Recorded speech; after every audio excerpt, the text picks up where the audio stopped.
Wilton, Chairman and Vice Chairman, and Councillor Sarah Trotter. Welcome to the Royal and Community Scrutiny Committee meeting.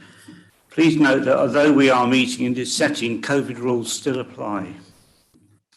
I'd like to welcome all officers and Cabinet members to this meeting. If you wish to ask a question, please indicate to the Vice Chairman, Sarah Trotter. This meeting will be recorded and the recording is retained in accordance with the Council's document retention policy. Last month, long-serving member, Councillor Bob Adams, passed away. Bob served on his council since 2007 and was also a county councillor. He was my friend, and I know that many of you were his friends as well and will miss him. His funeral is tomorrow at 11 o'clock. So therefore, can I ask you to stand in silence for 1 minute, please? Thank you.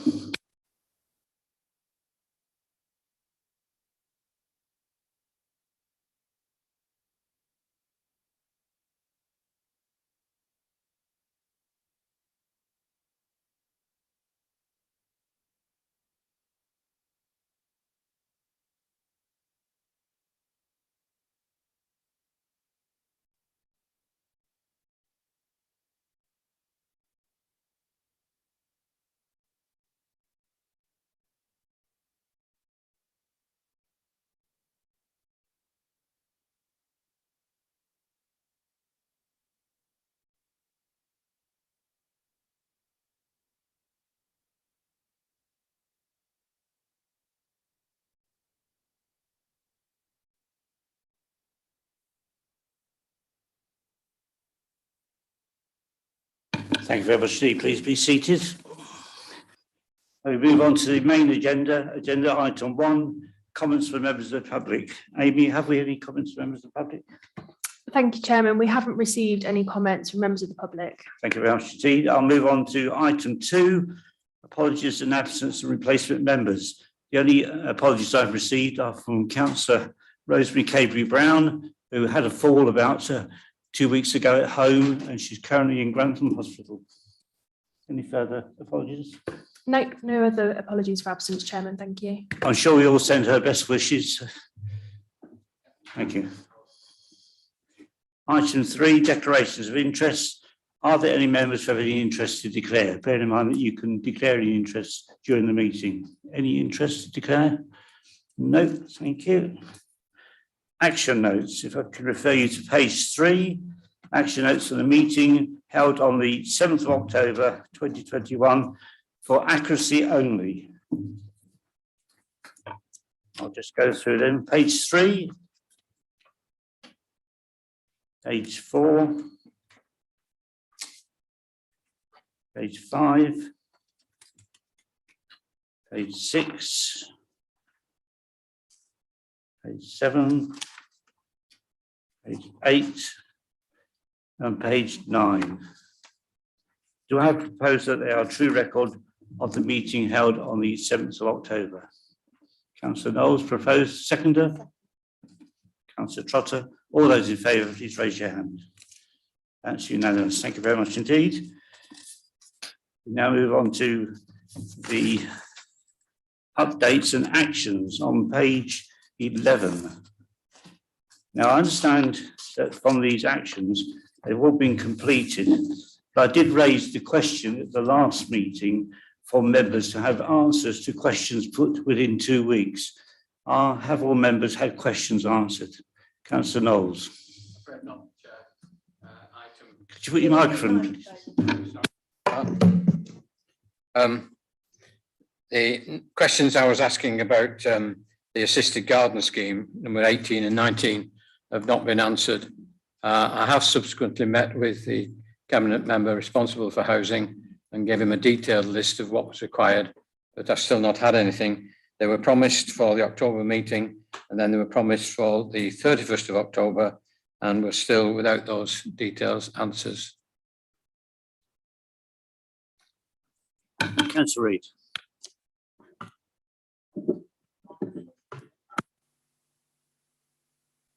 All right, thank you. Yes, Councillor Knowles and myself have met, and I appreciate his patience. At the last meeting, I did explain that we weren't in a position to give an accurate statement at that particular time. He did show some exasperation that I hadn't. It was quite a simple answer. However, I thank him for his patience, and I do have the response that I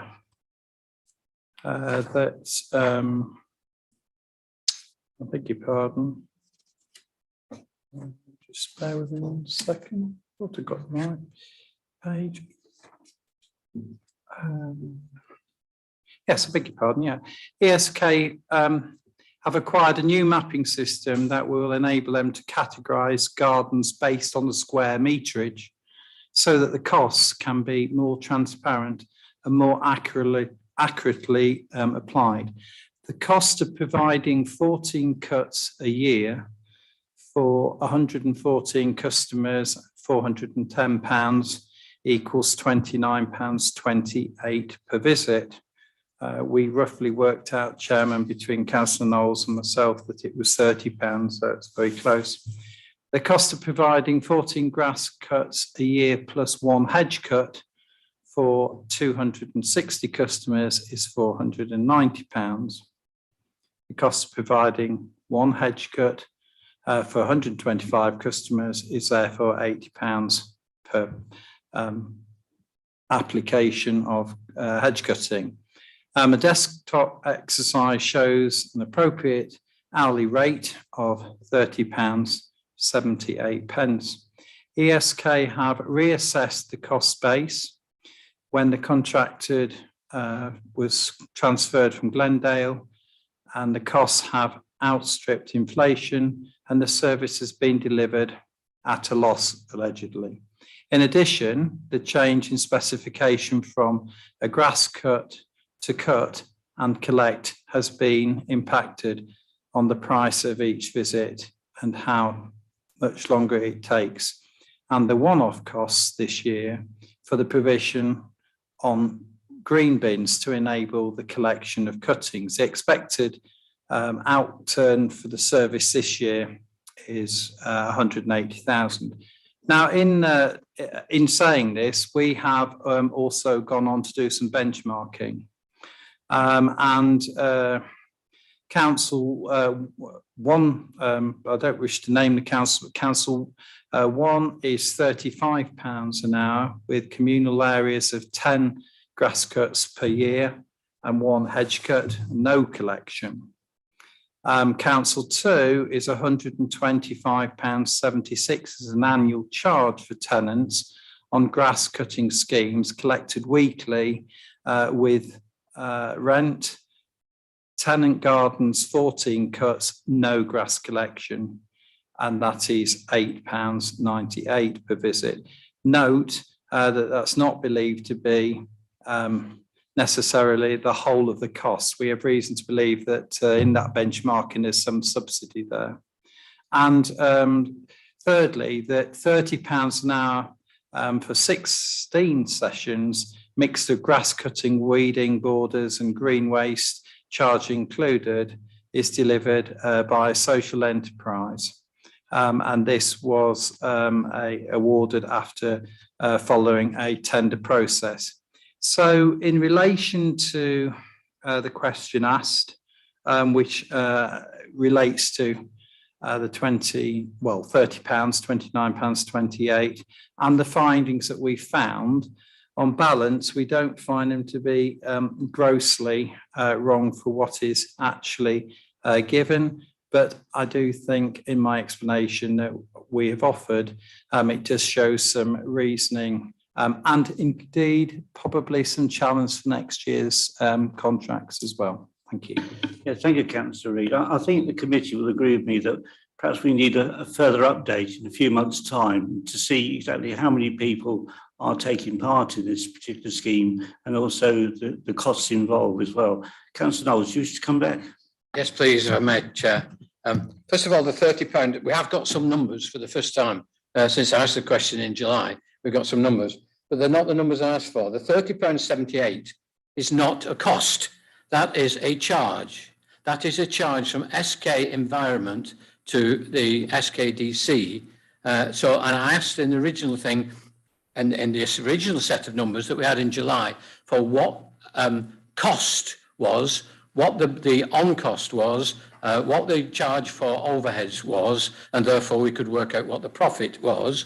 And I said that once we got a new set of numbers, which came through on an email to us, I wanted the same information for those new numbers as well, as well as the old numbers. We had a situation where we were contemplating charging people for the service, and the charge was going to be over £400 a year for people in some difficulties, health or whatever else like that, in order to get this service. You quite rightly, Chairman, said you thought that was undesirable, and you proposed that that should not be the case, and it should be a free service to these people. And that was parried unanimously. At that time, I asked for the base cost that SK Environment were standing by.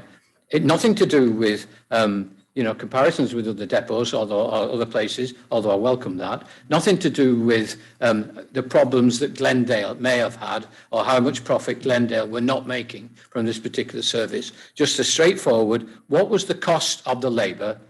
What was the charge out of the labour? So we know what the difference is between the two, how many cuts and so on. And we've still not received that information. I'm sad to say this. I think what we'd like is that information on a piece of written paper. It must be available. I'm told that Ian Yates did the original numbers. So I've advised that to Councillor Reid, that Ian Yates did the original numbers in the first place. And I got that from very good authority. And I think I would like a written answer with all those costs, so we can build up of the costs, the charges, the overheads, the profit are built up into, for the original numbers that came, but more importantly now for the new numbers that are being done. And I would like it brought up once we've had that at the next meeting as well, so that we can view it. Because if we propose to charge £400 a year to people to do this, and it's costing £30 a cut, the question to be asked is that the best way of doing it? Should it not be put out to people who can do it better, cheaper, and so on? Because certainly in Bourne, there is that availability. I don't know exactly how many houses in Bourne, but if somebody cares to tell me, I'll get a quotation from 3 companies in Bourne who will quote for that job, and we'll get probably get it done cheaper. You mentioned an average cost rate of £20. I'm very, very fortunate in Bourne that I get my lawns cut both front and back, and they're likely to be bigger than any council lawn. I get them cut for £14 a throw, and have been for quite a while. Now, I understand that's quite low, but £30 a cut is not. £30 a cut is expensive, and it's probable that it's unnecessary. So I would like a written paper with the details on that I asked for in the first place, and then to raise this matter once again at the next meeting. Yeah, Councillor, I would support you on that, because I believe that we shouldn't be charging people, vulnerable people, to have their grass cut. But that said, I'm not going to go into a debate today about it, and I would ask Councillor Reid and Andrew Cotton to bring another paper at our next meeting to fully explain all the costs, all the outgoings, so we can have a good, clear debate then. Are you happy with that? Thank you, yeah. Good. Can we have it before the meeting? Can we have the paper before the meeting so we can look at it before the meeting? Ken, you want to come in? Sorry. Just to say, I believe that if the costs of environment SK are being debated in the meeting, given that currently operates in the commercial market, that would need to take place in a private session. Those discussions just to so we'd consult with the monitoring officer on whether I'm right or not on that. But I'm pretty sure it would need to be in private session. Yeah, Councillor. I accept that entirely. And for information, I've written to the monitoring officer suggesting that the roles of director of or chairman of SK Environment and the housing cabinet member are incompatible and are in conflict of interest. I've written formally to the, I've not a reply, but I've written formally to the, I don't really expect replies when I ask questions these days, but as that is a conflict of interest. And again, I advised Councillor Reid of that before I did it out of courtesy. to also remind members that we are here to scrutinise, we are here to champion the people, but we're also here to support the cabinet member. So Councillor Reid, you want to come back in? Thank you very much. Yes, I do like to answer my questions. I'm sorry, I haven't still quite got the criteria right on the previous subject. Having been given the opportunity at full council, I'm sure I would have had a question raised to me about a conflict of interest. If we hadn't spent so much time on working out about agendas and X, Y, Z before we got to questions, we would have been able to answer them. However, I welcome the opportunity this afternoon to give an answer. Okay, I took up the position as asked for ESK, which is a wholly owned SKDC company. And there is a question of conflict of interest. I've given considerable consideration to this question prior to agreeing to act as director of the company, given that I'm a cabinet member for housing and property. In seeking the advice of the council's monitoring officer, he has confirmed that there is nothing to prevent me being both a cabinet member and director of the company. Conflicts of interest may occur when significant decisions are required to be taken, in the same way that they might, for any other item, include on my register of interests. I can give council an assurance, because I prepared this for council, an assurance that the advice of the monitoring officer will always be sought prior to taking any part in any decision where I feel there's a conflict of interest as a consequence of the directorship and my role as cabinet member for housing and property. Mr. Chairman, I didn't check this once. I went to see the chief executive for a second time and we sought a second legal opinion. It is referred to by the leader that this is no different from his role with subsequent companies such as Invest SK. I might not be terribly comfortable with it, but dutifully I do my best. Thank you. Councillor, you fully explained yourself, and I think that all members will be happy with that explanation. Councillor Knowles, just a quick word. I'm sorry, I've written formally to the monitoring officer. I expect a formal reply from the monitoring officer. It's his, I understand what Robert said. He's said it to me in the past, yeah, and I understand his position, and I appreciate that he's trying to do his very, very best. I understand that. But I've written formally to the monitoring officer. I would expect a formal reply from the monitoring officer. Right, let's close it there, shall we? Right. Thank you for that, Councillor Reid. I think we all agree then that we do want a further report, Amy, at the next committee meeting on the City Garden Scheme with full costings at that time. If I could also draw you to the action sheet at the bottom, where we need to hold a crime and disorder meeting. And I've looked at the agenda, I've looked at what we're talking about and doing, and I would like to invite the new head of Safer Communities to this meeting to explain his or her role and how we are liaising with Lincolnshire Police. Because Mark Jones left and I have no idea who took that role. Do you know, Councillor Mason? Yes, the community safety lead is Yvonne Swinton, and I'm sure that she would be more than happy to come to give a report. If I could invite her on your behalf to this next meeting to provide us an update on how we at SKDC are liaising with Lincolnshire Police and what our current priorities are. Are you in agreement with that? All agreed? Good, thank you. We'll now move on to item 6, which is headed as compliance update. I think you've got a, no, you haven't, no. Yeah, progress report, yes, yeah. Andrew, I think that's over to you, isn't it? I think this is just the agenda item. There was some confusion in the pack, Chairman. So this is the progress of the corporate plan. Right. Within the pack, the compliance update has been repeated twice, unfortunately. Thank you. And Ben, yes, I do apologise, Ben. We did discuss this beforehand, so Ben, over to you. Thank you, Chairman. Yes, sorry for the confusion in here. I'm hopeful that my page references do match up to this, but I just get ahead of it if we need to kind of reshuffle I'll have a look through. So yes, thank you again. Last time myself and Ken were here was in July, and we presented the year-end report for 2020 and 2021.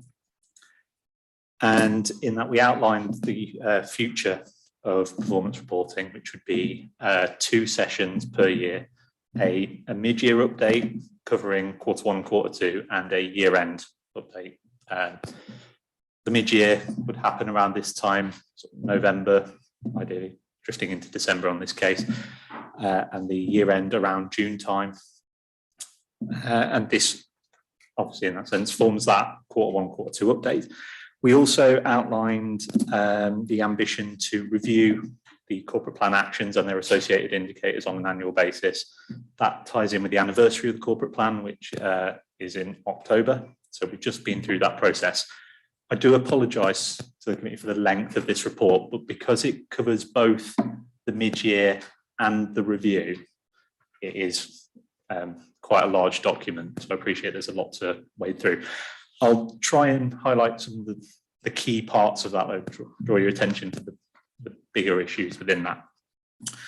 So as mentioned, the report is in 2 parts. Appendix 1 is that mid-year report. It covers 16 actions for which this committee has oversight. We'll point out there are 2 that aren't included. There are 18 actions overall. There are 2 that are not included at the mid-year point.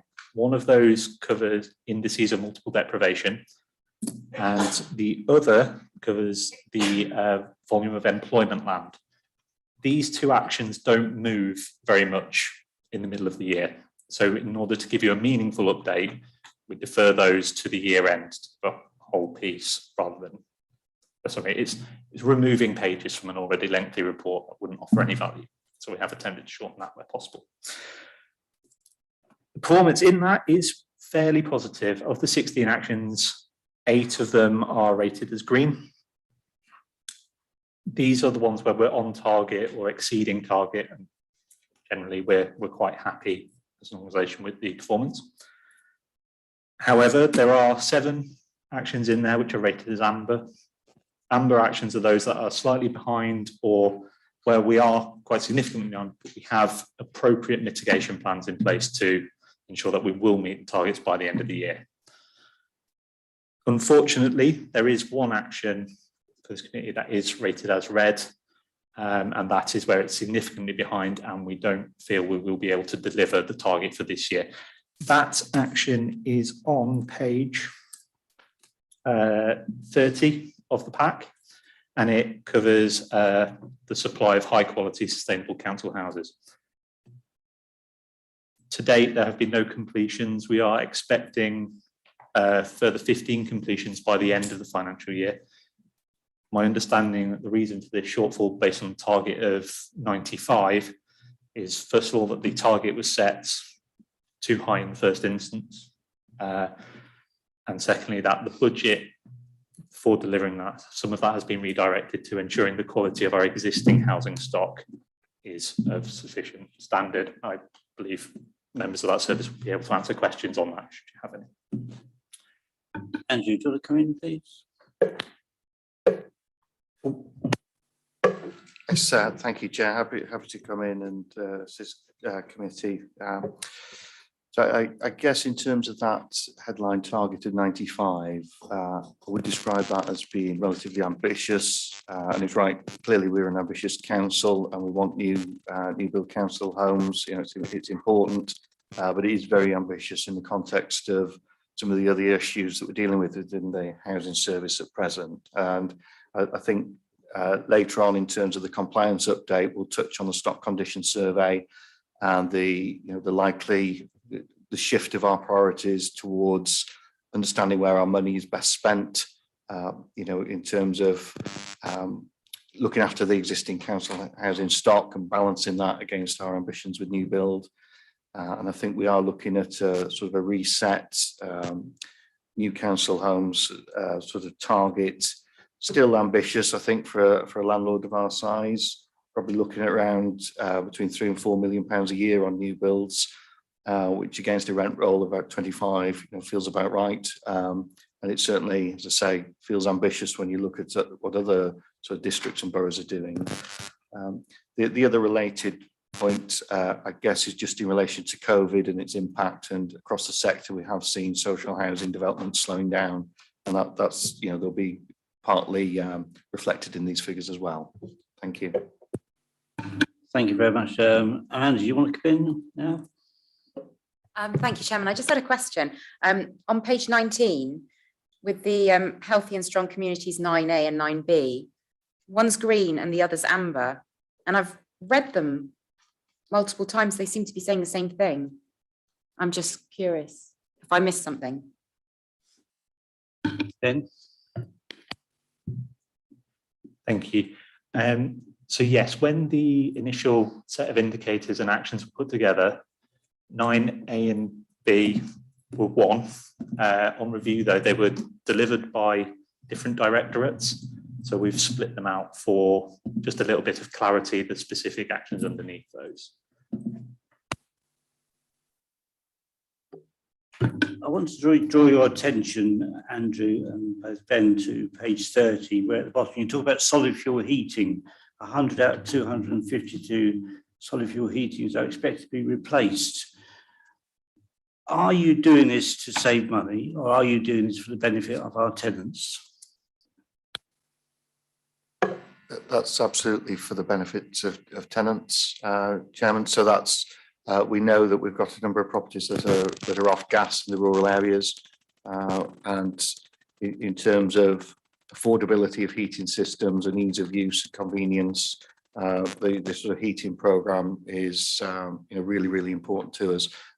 These surveys are ongoing in terms of understanding the properties in rural areas and what sort of system will work best, whether that's an air source heat pump or more efficient sort of electric storage heaters together with solar panels. So a lot of focus on that programme at present, and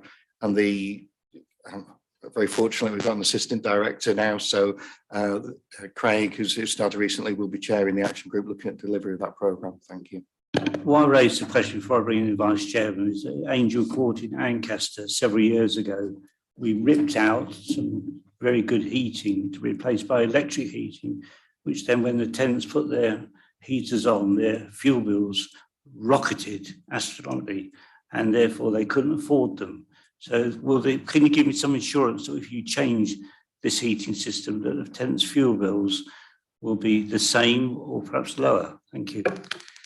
Happy to come back there, Chairman. Yes, in terms of the works that we've got planned, it isn't heating works in isolation. I've already touched the electric storage heaters will go with solar panels on the roof to assist with running costs, but also the insulation of the property, new doors and new windows if that's required as well.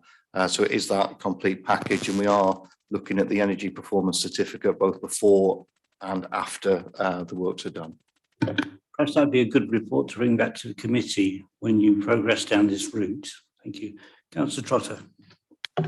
Yeah, a question for Andrew. Just off the back of what you've told us, what are you doing in the interim going into the winter months while you're replacing these heating systems? And do you have a good solid record of properties that perhaps haven't got new heating installed?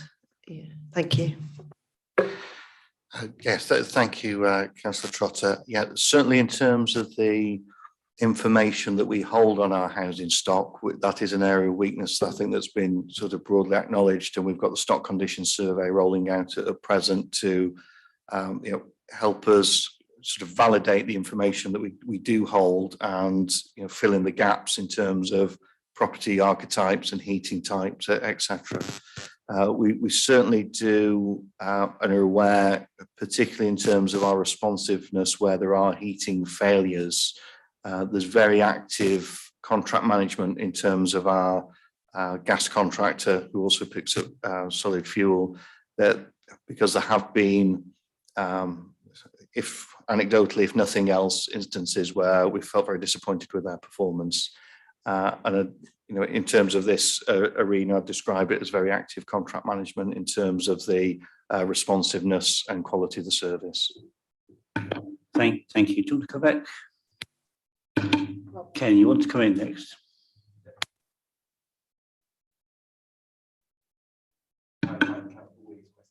Right, thank you. Councillor Reid. Thank you very much, Chairman. So this question has actually been raised by another councillor to us with an individual case actually last week by Councillor Dr. Peter Mosley, who had a similar circumstance in his constituency. And we are addressing these by the Green Homes Grant. And there is a programme within each member's ward of houses that are actually being addressed under this scheme. My director did offer to Councillor Mosley to actually furnish him with the addressees that were in his particular ward. And maybe I might suggest that perhaps he furnishes all other councillors of those that are in their wards, like you, fully understand where we are with this particular section of heating and what it actually does to what it could do to our residents. Fuel poverty is a really, really nasty situation to be in, and we are really grateful for the Green Homes Grant that we are actually undertaking, and it's a great help to us in solving some of the historical issues. Thank you. Yes, I'll go and ask Councillor Trotter to come back in. Yeah, thank you, Councillor Reid. I think you've picked up on my concern. I certainly would like to know unless they actually approach us as councillors, we're not exactly aware. Andrew knows of one situation I'm on, and we've both jumped on it. But if people don't come forward to us, so it would be really beneficial as district councillors for us to follow it up and at least give them someone to talk to, for sure, because half the time they don't want to be cold and they should be warm, and they need someone to talk to, especially the elderly, I feel, and the vulnerable. Thank you. Thank you. I'm just going to ring Councillor Reid, but before I do, could you just give me an update on Riverside, the heating system there? Okay, can I Thank you. quickly just reverse that, Chairman, just to simply say where I was referring to Dr. Peter Mosley, the particular tenant has been a tenant for 34 years. So, there are some people who've been with us a very long time, and they certainly deserve better than that particular heating system. Turning to the Riverside, thank you for asking the question. Again, another one I think would have been asked of me at full council if we'd have got there. I have visited the Riverside on several occasions just recently. I have had reason to readdress issues with heating and hot water and the ongoing programme. I've also had reasons to readdress our grounds maintenance contract and the number of cuts. I've spoken to many residents, and there are one or two social issues that I've addressed. I am pleased to be able to tell you today, Chairman, that I'm comfortable with the position, a lot more comfortable than I was if I'd have answered the question at full council. And I now have a terrific team that support me, and I know timely, yes, but not agendered, that the Assistant Director of Housing and the Head of Housing actually made a visit this morning between our Housing Working Group meeting and indeed this afternoon. They might like to mention, I think it's probably his first visit, but there's my answer. Thank you. Thank you very much indeed. I mean, if I go back before I move on back to Ben and Ken, if you recall, some time ago there was approximately 16 occupants who were refusing entry. Have all those been cleared up now? Thank you. At the last count, we were down to 10. Has it gone down from 10? Or are we still on 10? We've managed to do another further 2. It's needing legal intervention of right of access to actually do to it, but we have accomplished another 2. So we're now down to 8, and we have a subcontractor on site awaiting to actually undertake these. Thank you. Thank you. That's good to hear. Go back to Ken now, please. Great. No, thank you. Yeah. So just to clarify, Councillor Wheeler's question, So there's two parts to that action. So the first part relates to the voluntary sector and funding around community funding, which is within the scope of this committee, which is green. You can see it's already achieved its annual target. And I won't steal the thunder of Councillor Mason's presentation later, because we can talk about some of the ways in which that's been done in the mental health piece. The second part relates to the culture funding, which is amber rather than green. So but what we're doing in the review is splitting those out separately so that it's not as confusing. So that culture piece will go to culture and visitor economy overview and scrutiny only in the future. So it won't come into this committee. So I hope that's a bit clearer. And I'll go back into Ben to talk about what we've proposed in the review from a year of learning about how these work, and this is a good example of learning and improving. So thank you very much. Yeah, thank you, Ben. Sorry to have stopped you halfway through your report, but please continue. Not a problem, Chairman. Thank you. Yes, part two of the report is exactly as Kenneth just said. It's about identifying elements like this where we need to kind of learn and improve this report. Again, it's quite a lengthy piece, but this Appendix 2 goes through each action in detail and the kind of proposed changes that we want to make to those. Most actions have something. We've done an exercise just to align each action with the correct cabinet portfolio, and also to review the contents of it and make sure it's reported on an appropriate basis. So I mentioned the two elements earlier, which are more annual. There are some which are more quarterly, which will be handled in more detail at the quarterly performance management meetings that we have with CMT. And also there are some half-yearly items in there, but they'll all come to you in the kind of mid-year and end-of-year updates. There are three particular actions I'd like to draw your attention to. The first is on page 42. This one I mentioned already covers the indices of multiple deprivation. The suggestion is that because a new census has been done, the statistical areas that make up these indices of multiple deprivation will be changing. So we've set ourselves a goal of improving 3 specific areas within the district. However, we've lost the ability to track that because of changes that are anticipated to the statistical building block areas. It's out of our control. It's something that's handled by national government. It's to do with population numbers and it's handled by the census. Unfortunately, I don't think we can track that effectively. So the suggestion is it's removed. Members, what do you think? Any comments from members? Are you happy with that suggestion? Go ahead. Thanks, Chair. The second is on page 46, and it is, in fact, the 9B, which Councillor Wheeler mentioned. Firstly, as Ken mentioned, it actually covers cultural events, so it's more rooted in the Culture and Visitor Economy Scrutiny Committee.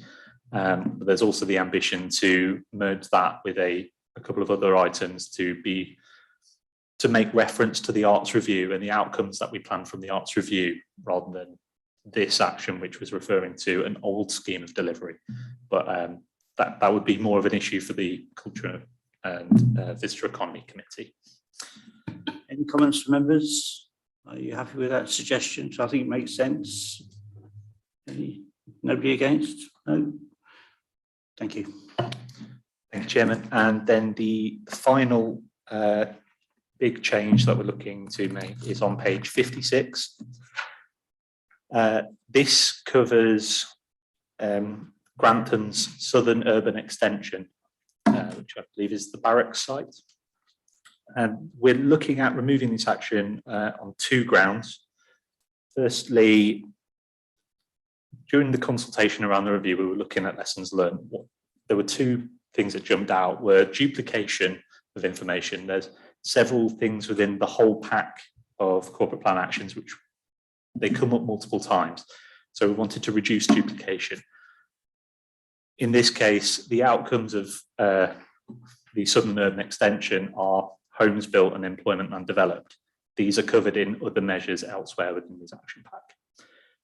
Secondly, when we consulted members, there was a feeling that by including something in the corporate plan actions that we didn't have direct control over the outcomes of, it could be misleading, and that we weren't measuring our performance, we were measuring the performance of our partner organisations, or in this case, I believe it's Homes England that are actually responsible for delivering that. We have an agreement with them, and I hope Nicola might be able to correct me if I'm wrong here, but we have an agreement with them to expedite their planning applications and make sure they're brought forward, but it is still on the other organisations to bring that forward. So the suggestion is we do report on the outcomes, which are homes built, employment and developed, but they're covered elsewhere, and we remove this action just to make clear to the public whose responsibility lays where. Ben, I think that makes common sense really to do that. Members, your views? Councillor Knowles. Not on that in particular, but on the range of information we have. Can I bring that up at this point? I know it's extremely difficult with some of these items to establish a real objective with time limits and so on. The time limits on all these things are 21, 22. So they only come to effect, or they come to a conclusion in April next year. So it's very, very difficult to pick out whether we're on target or not for some of these things. The thing that occurs to me is on quite a number of these pages where we do have a specific number target, we are behind.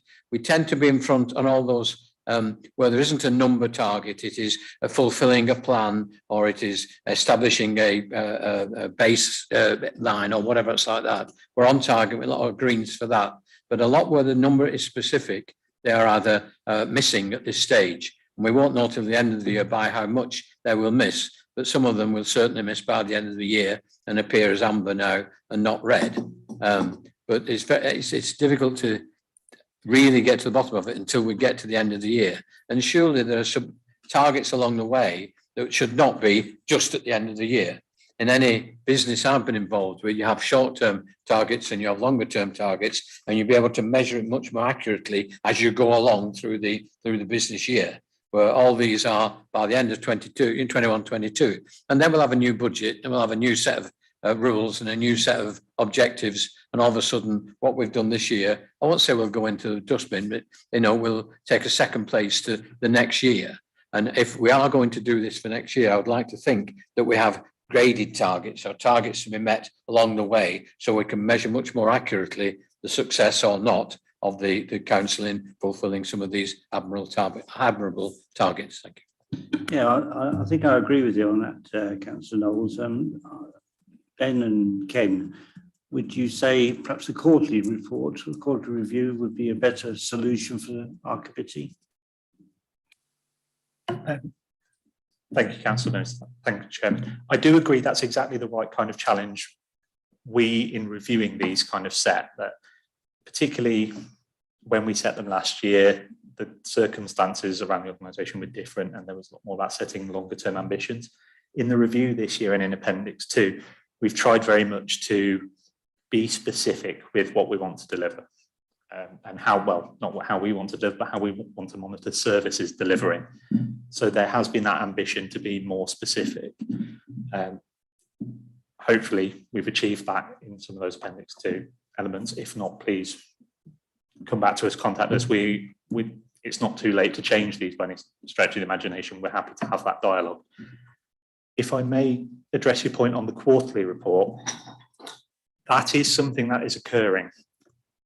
The performance management framework that we're now working to is 2 layers. Quarterly reporting does happen. We gather all this information, we report it, and we have a management meeting, a performance management meeting, where we actively challenge these issues and raise them and set mitigation plans.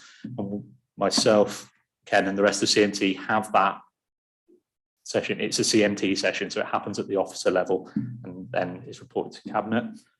The mid-year update is to hopefully then steer anything that is still off base at that half-year point or at that year-end point, will then hopefully shape your work programme, and you can raise any issues. For example, housing, one that is flagged red here, we possibly make that suggestion. It might be worth a deeper investigation for yourselves. So I'd be hesitant to bring this report to yourselves quarterly, because I think the focus should be on managing it directly and our directors taking that lead and managing it internally. And then you review their management of that rather than the minutiae of the details in here. I think it's always best to investigate and look at statistics in a quarterly position, because then you can see which direction of travel that you're going in. And that's how I know Councillor Knowles would like that, and I'm sure the rest of the committee would like a more frequent update. Ken, can I bring you in? So I think there's two things you've raised there. So one is showing where you'd expect the mid-year position to be, or the quarterly position, rather than just the end of year. And I think that's something we can do, because some of them are quite straight line and some of them are really lumpy. And I think Ben has that information in his magic machine. But if we just we can bring that out into the scorecards going forward. So I think it's a good point.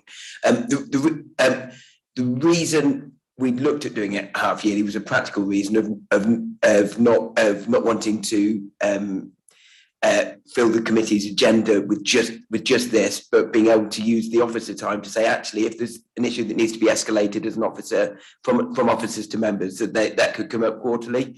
In a sense, from our perspective, we could record it quarterly. We do the work on a quarterly basis.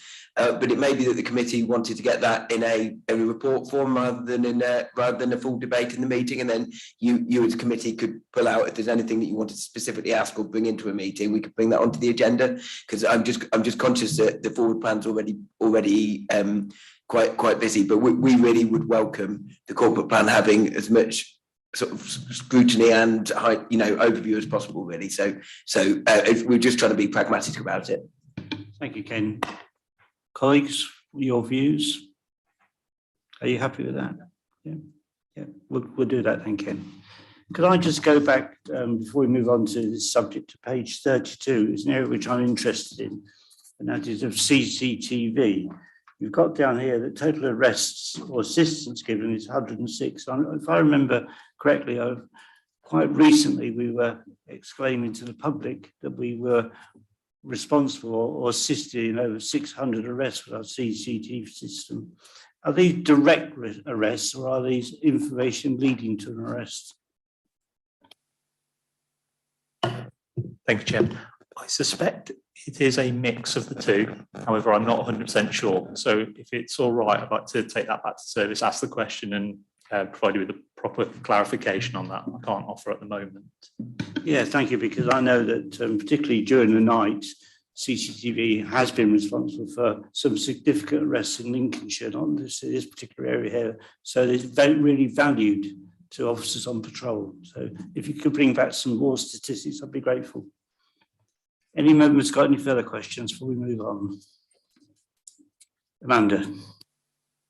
Thank you, Chairman. I don't know whether it comes under this or under voids. It's just about the homeless figures on page 29. We've got a further report on homeless later on the agenda. I'll wait then, thanks. Okay.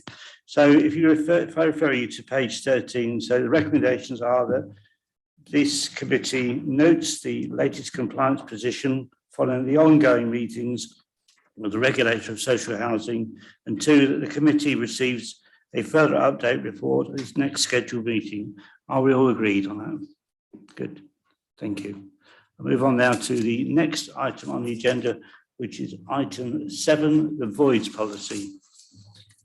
Now, this has been raised by many of. Councillor, I think you've just agreed the actions of a different report because of the misprint on the agenda. But delighted to carry that through to the recommendations that we've made, obviously. But, yeah, you're right, Ken. I'm sorry, I read the papers in front of me. Thank you. Right, we'll start again, shall we? Just rewind, go back to the future. 1, notes the contents of the 2021-22 mid-year performance report. 2, supports amending the corporate plan actions and key performance indicators in line with the outcome of the review. Are we all agreed with that? Good, thank you, and apologies for that confusion.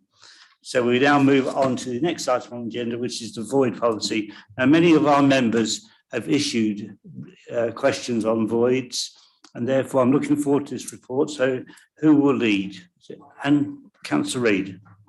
Thank you, Chairman. I will lead. And then I'm going to, this is going to be a triple act because the body of the report, my director will speak on, and then the mechanics and the implementation, my assistant director will do. But in so doing, it's always important to be as informative as one possibly can.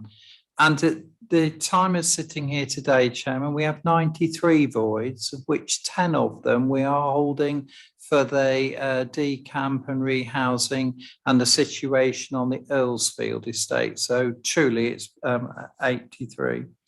The committee will know the importance for us as a landlord in quickly and safely reletting properties then when tenancies end.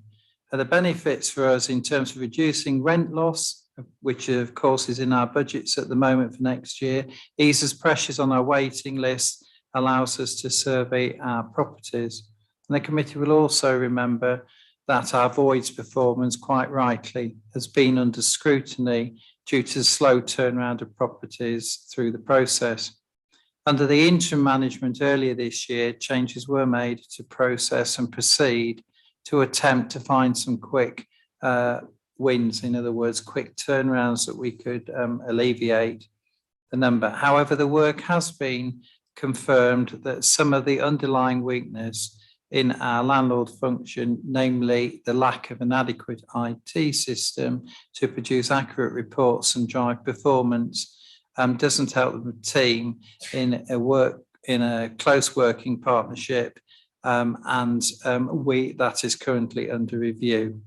The new management team are working hard in terms of procurement of a new IT system, which is well underway. And I actually was speaking with the working group earlier today on that progress. I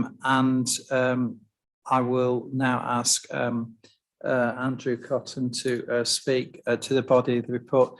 If I may be so bold, Chairman, at this point, this is an overview and scrutiny group, and this is something that we are looking for the strength of our scrutineers on this committee today to help us in the way that we actually deliver this. Now, we'll be talking about the same function when we speak about compliance under item 8.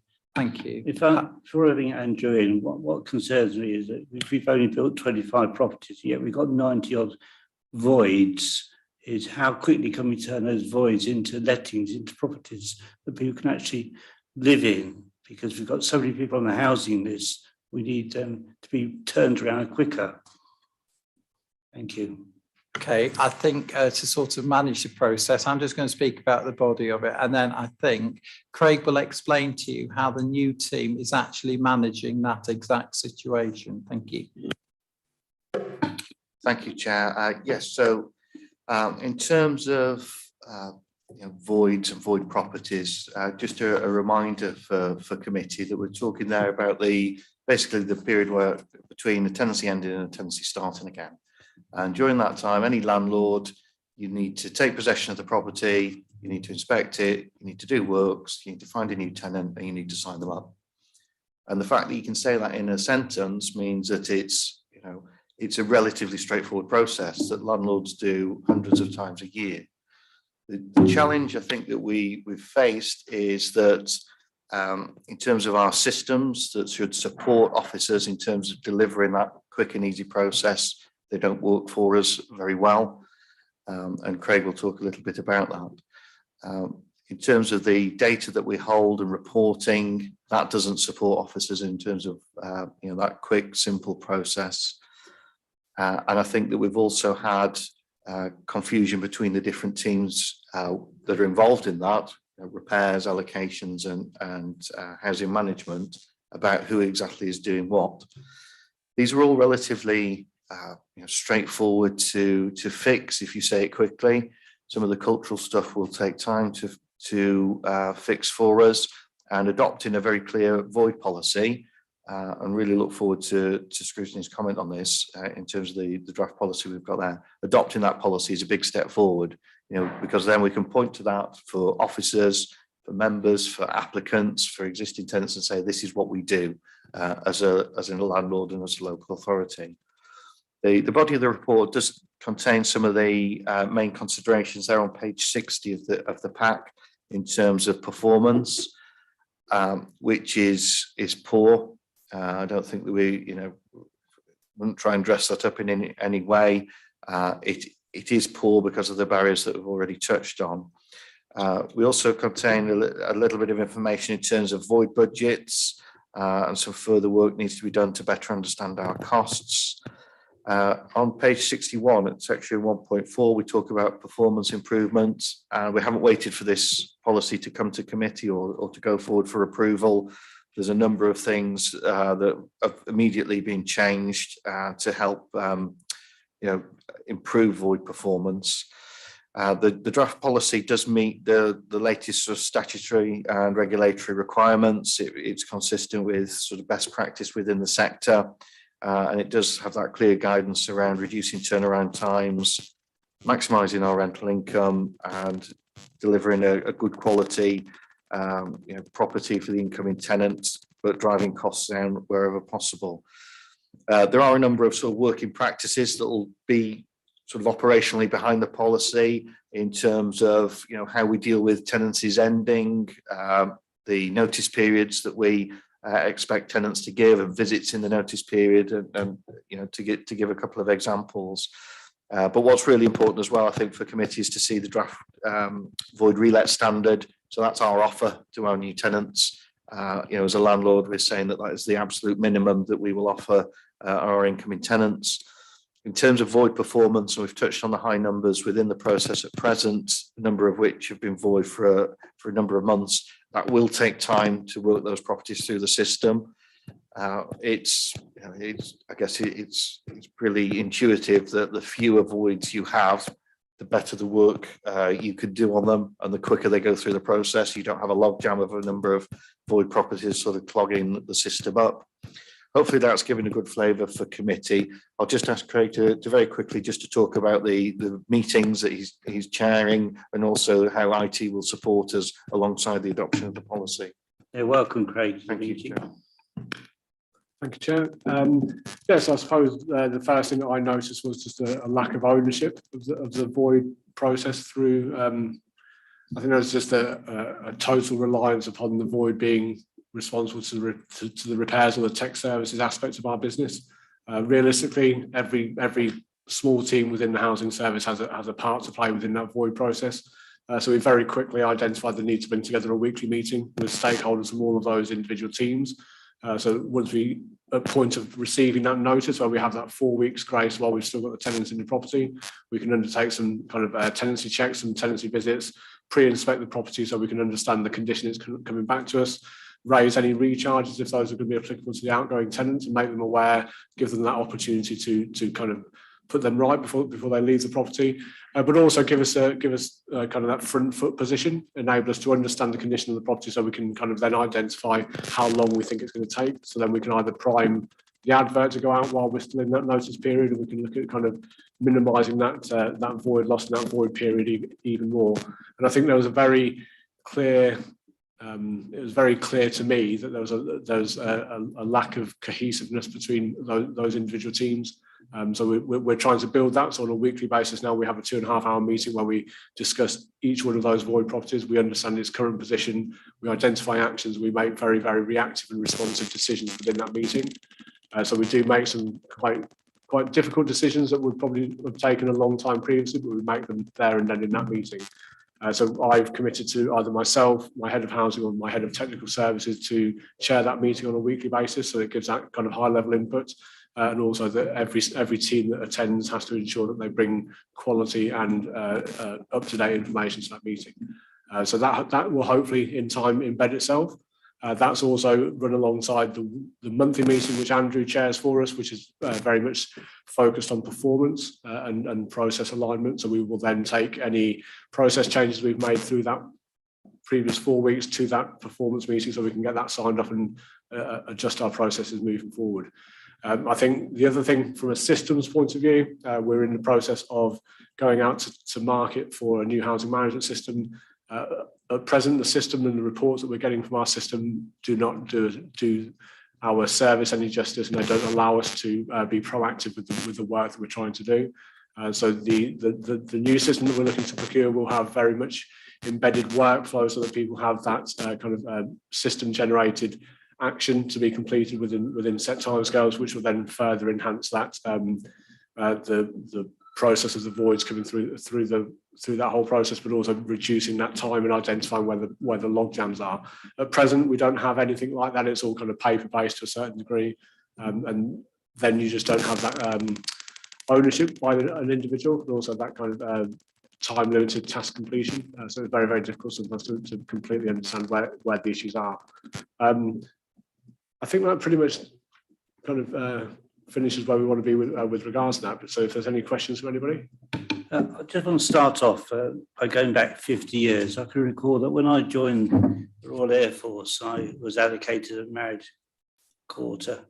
I was marched in and marched out, and woe betide you if there was a mark anywhere in that property when you left it. And the same when I first joined the police. I had a married quarter, and again we were inspected in and inspected out. And I can't understand why we're not so strict on our tenants on how they live there and how they relet property once they've gone. Yeah, and I think this void, the relet standard, the kind of that quality standard, gives us that front foot position. If we're giving the tenant the property in a good condition in the first place, we can underline that condition they've received it in, and we can ask for it back in that same condition. I think also that it also puts that value around that effective ongoing tenancy management, which we probably lack to a certain degree, where we're having those regular visits and those regular property inspections to make sure that people are being held to account. But also when you kind of reflect on what I said at the start around the termination inspection. So when somebody hands their notice in, we go in and we inspect that property. We tell them what they're going to be charged for, and we actively recharge those recharges. I don't think we've been particularly proactive in that manner either. So it is about holding the tenants to account, but it's also about having that consistency of approach. We don't have that consistency of approach at present, but this document is the first step in that direction. That's good to hear. I mean, I'm also concerned about perhaps the number of tenants that just hand their keys in and disappear into the ether and leave their property in such a disgraceful mess. Do you chase those up at all for repair costs? Absolutely, that would be something that we would proactively chase post kind of disappearance of those individuals. We obviously keep that on record to make sure that if they were to come back to us and apply for housing, we could apply those costs to their rent account. Thank you. I'll bring in my Vice Chairman next. Actually, thank you, Mr. Chairman. Actually, you asked, my question was, what's the procedure when the wrongs aren't made right by the tenant? So it's along the same vein. Would you be able to just give us? Thank you. Thank you, Andrew. Thank you, Chair, Vice Chair. Yeah, happy to expand on that. I think the really important part is the tenancy agreement, which says, a tenant is required to give 4 weeks' notice. So where we have instances where a tenant just throws the keys back at us, so to speak, they're still liable for the rent for 4 weeks. We will do an inspection as soon as we can in terms of the property. Obviously, we live in a digital age, lots of photographs, very accurate inspection.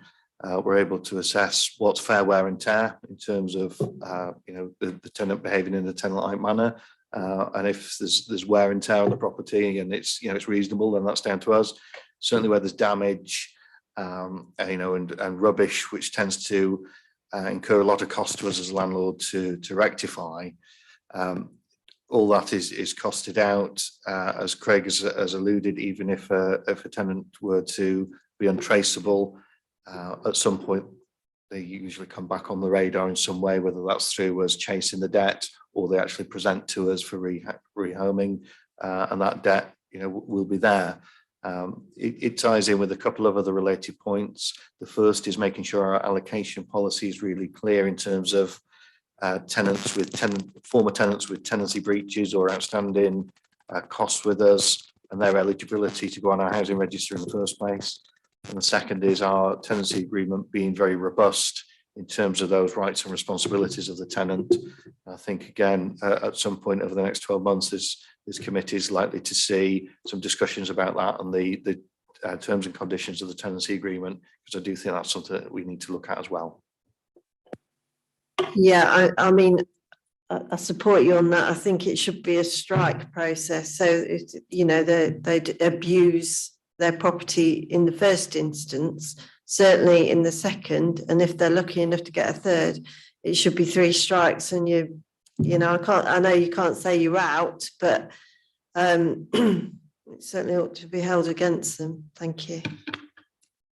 Thank you very much, Steve. Before I bring Amanda and Hilary in, I can't understand why we haven't got estate inspections now, ongoing inspections, so that we perhaps foresee what problems might happen. I mean, you're talking a policy about clearing garden rubbish, etc. We should do that ongoing and make sure that they don't leave that premises in that state. Thank you, Chairman. Yes, I think that to a degree that has been dictated by resources. We have had a number of vacancies in the housing officer team and within the management of the team. Really pleased to be able to confirm that we've recruited a new tenancy services manager who's in post, and we've got a number of housing officers starting with us in the new year. So certainly, housing officers do their best work when they're out and about, when they're out on the estates, when they're engaging with tenants, when they're in tenants' homes, offering support and advice, but also balancing that with, clear advice in terms of the tenants' rights and responsibilities as well.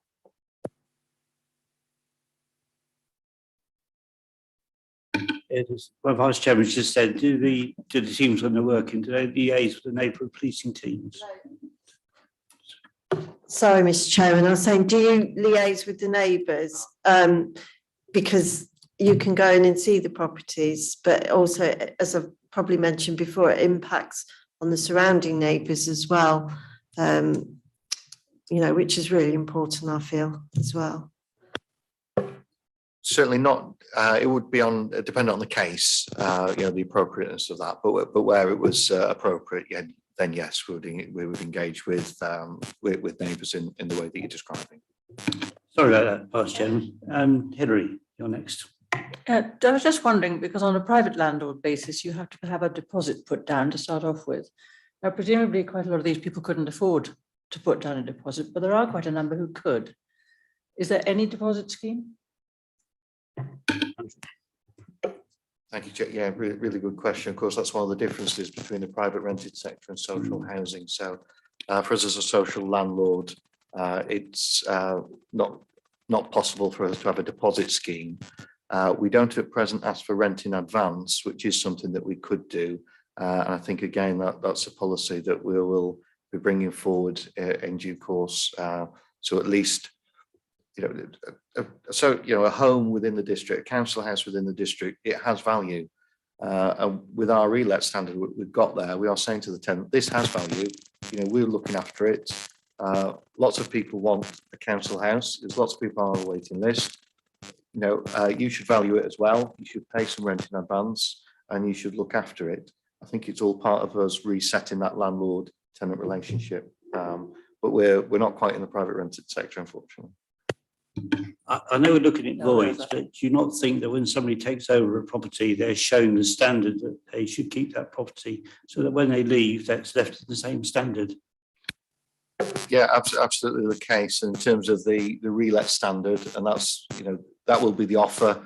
So the viewing needs to be done with the new incoming tenant in a way that's very clear in terms of those rights and responsibilities, and that expectation that this is the standard of the property, that the council expects, both in terms of when you start your tenancy and when you end it. Thank you. Amanda, you wish to come in? Thank you, Chair. I've got a couple of things. First, on page 60, obviously the void times are coming down from last year to this year, but the void rent loss has gone up, and I'm just curious as to why the rent loss has gone up if the void time has gone down.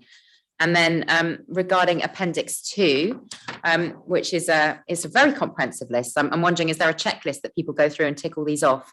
But I've just got a couple of questions about that.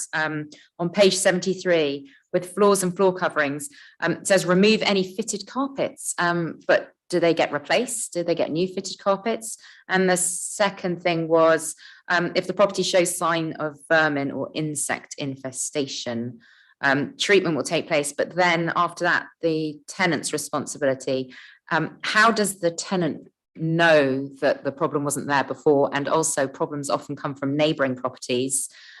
So I would imagine there would be a bit of a query over who's responsible if immediately after they move in, they start to notice signs of vermin. Thank you. Yeah, very good questions. Yes, who'd like to answer that? Andrew? Yeah, thank you. I'm happy to come in, Chair. Yeah, in terms of the void rent loss, yeah, it's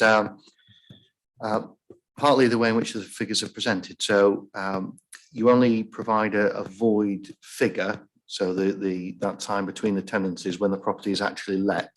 So if you have a number of properties that aren't relet, you're still accumulating void rent loss, but they don't show in those relet figures. So, for example, Councillor Reid mentioned the 10 properties that were holding vacant, holding void for the Earlsfield project.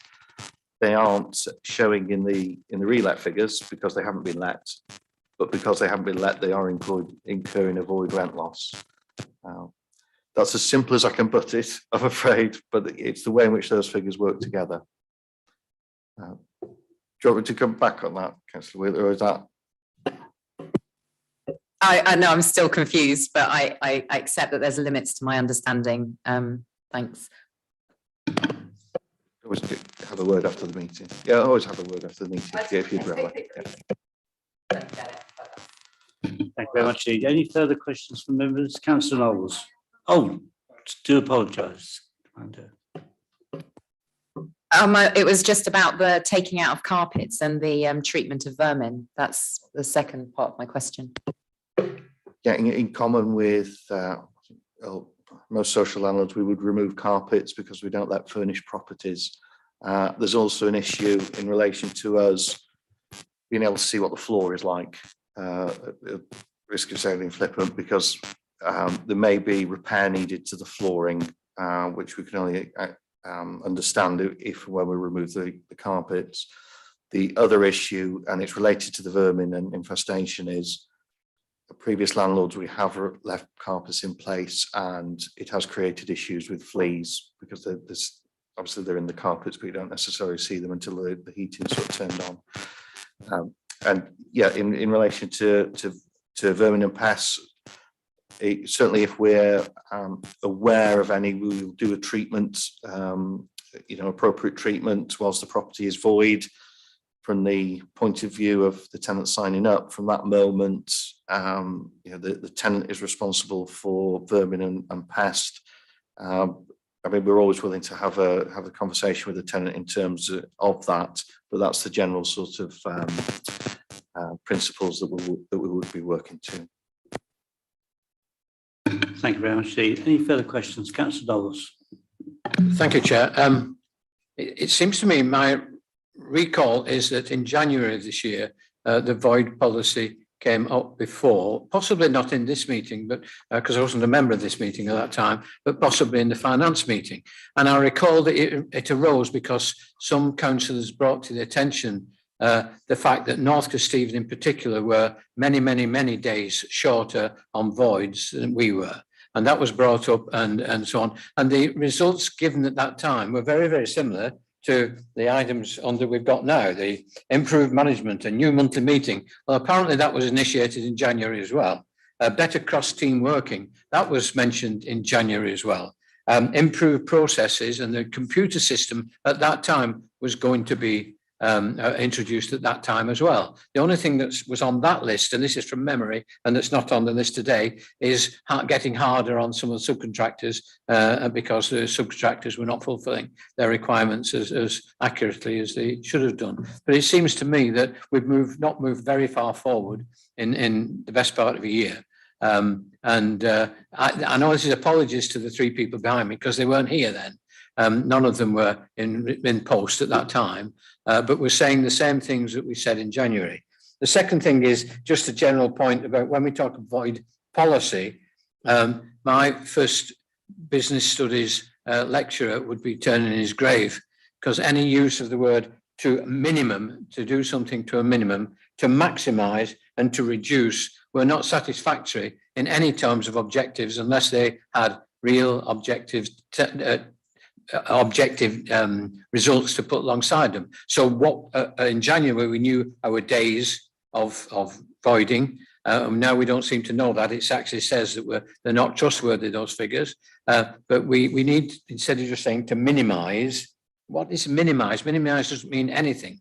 It doesn't mean anything at all. It says we want to take it down from where it is now to such a thing, and then we can identify what it is now, where it's going to go to, and that's reducing it. To minimise it says 1 day. If we can turn every property down in 1 day, that's the minimum days we can do it. And obviously that's not the target.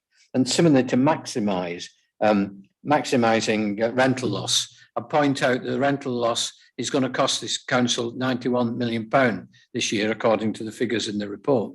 And that's a lot of money to not be receiving because of void tenants. And to maximise rental income, again, we should be saying what it is now we're losing and what we intend to lose, and therefore the difference it is. And the third of those is ensure void works are of a high quality whilst driving down costs wherever possible. That doesn't mean a thing, driving down costs, unless we're going to say what it costs now and what it costs in the future, and we identify those things now. That's the only way to set objectives on which you can meet the targets that you set. Just saying minimise, maximise, don't mean a thing. I agree in some ways with your comments, Councillor Knowles, but I think we as a committee are here to support our officers and also make sure that the number of voids are reduced so that our tenants or future tenants benefit from those rental incomes or rental properties. Because if I remember when I first joined the council in 2007, there was nearly 6,000 people on the waiting list to join. So there are people there that are desperately needed accommodation. Councillor Reid, do you want to come in? Thank you very much for the opportunity, Chairman. The leaders mentioned on many previous occasions in council meetings and in appropriate conversations as well, that I hate to go back to this, but the failings within the housing service have been the onus of both officers and members of the past for many years. Now, part of the voids policy that was mentioned last January, yes, it is similar at the moment. What is different is that when I took over this situation, I had a director of housing that had other responsibilities other than housing. He has now been replaced by a very competent specialist in housing and property in Andrew Cotton. Secondly, I had an interim director that wasn't with me 5 minutes before that position was vacant. So talk about the member and officer role, carte blanche. It was try to do the best you could with the chief executive while we rebuilt the situation. Now we have got, and I honestly believe this, and I can already see the beginning of a huge improvement here in the turnaround. So those heads of terms, you will see them improve. There's no reason why they shouldn't stay there as a measurement of success for the future, in my book. And so that's really how I see the void situation. I do understand it's not easy to sort of equate in one's mind how the number of days void of a property and the amount of rental loss is different. I had to listen to the explanation 3 times to get my head around it. I do understand it now, and I welcome that members do have a conversation with our officers, and I'm pretty sure if I can manage to understand it, then they will too. Thank you. Thank you very much indeed. Andrew, do you want to come back at all? No. No. Right, if I can refer members to page 59 to the recommendations. 1, notes the content of the report. 2, provides comment and feedback on the void policy and relet standard. 3, supports submission of the void policy and relet, that word should be standard, for Cabinet's consideration and approval. Do we all agree? Depends what it is. Go ahead. That we receive some specific targets of what minimise and maximise and so on means, so that when we next consider it and when we look at the improvement that's been made, and we can congratulate all the people on that, we can see actually where they were and where they've got to, and we can establish then the joy of improving the situation. I'll just go back to Rob Reid before we move forward on that one, Councillor Knowles. Councillor Reid. Thank you very much, Chairman. In the cultural change that's happening within housing, one of the things is that we equate and evaluate performance. So I would have no hesitation whatsoever in actually having that as a recommendation addition. I think it is a measurement of performance, and it is a measurement that has been missing in the past. However, there is a measurement between the number of void days and the amount of money, and we've got to get our heads around that, but that's just putting sort of a lighter slant on it. So yes, I would support that. Thank you. Good, that's good. Are we all agreed on that amendment? Good. So are you all agreed then on the 4 recommendations? Good, thank you very much indeed. I'll move on now to item 8, regulatory compliance. So that was Ben. Councillor Reid. Yeah, I think compliance is housing is us, is it not? Right, yes, Yeah, you're right. But I think he was going to, I've got his name down against the report. Yes, I had the same confusion, Chairman. Forgive me. Here is a perfect example of a scrutiny measure. The scrutiny measure is that we are currently on an improved performance plan version 13, and we will be moving to version 14. Now, this morning at the housing workshop, we went through this with Craig, and so we were able to monitor the progress, and particularly those items that were still in red, and how we were manoeuvring ourselves to perform better. So that's in a nutshell, sort of where we are. I could go through the whys and wherefores to do with the improvement plan and indeed what's there, but quite honestly, I think I'd much prefer to hear from committee members questions on the Appendix 2 with the improvement plan and the areas still of concern. Before doing so, Appendix 1 does show that where compliance is concerned, we're getting nearer and nearer to the mark. And notably, the one that has improved, that's been lagging behind, is that in electrics. I have repeatedly shown a confidence that we will become hopefully 100% compliant by the end of March, but we have been lagging on that one, and we're now up to 62% from memory without looking at the chart. So we are talking here early December. So I think we're on track now to actually get that one there. But basically, the meat and the scrutiny of today is about what's in that improvement plan. Thank you, Chairman. Yeah, thank you very much indeed, Councillor Reid. First of all, can I myself congratulate you and your team for the performance to date so far? It's very impressive on Appendix 1. As you say, on Appendix 2, there is a IT issue we've read on there. Perhaps you can give you some more information on that before I open up to further questions. Thank you very much. I'd like to refer to Craig, who has had a dress rehearsal this morning on that, because we've been through it with the housing group, which I value all of their help. So I shall very much appreciate chapter 2. Thank you. Thank you. Craig, go ahead. Thank you, Chair. Yeah, just to provide some assurance to scrutiny, we went to CMT 2 weeks ago and gained approval to access a framework to procure a new housing management system.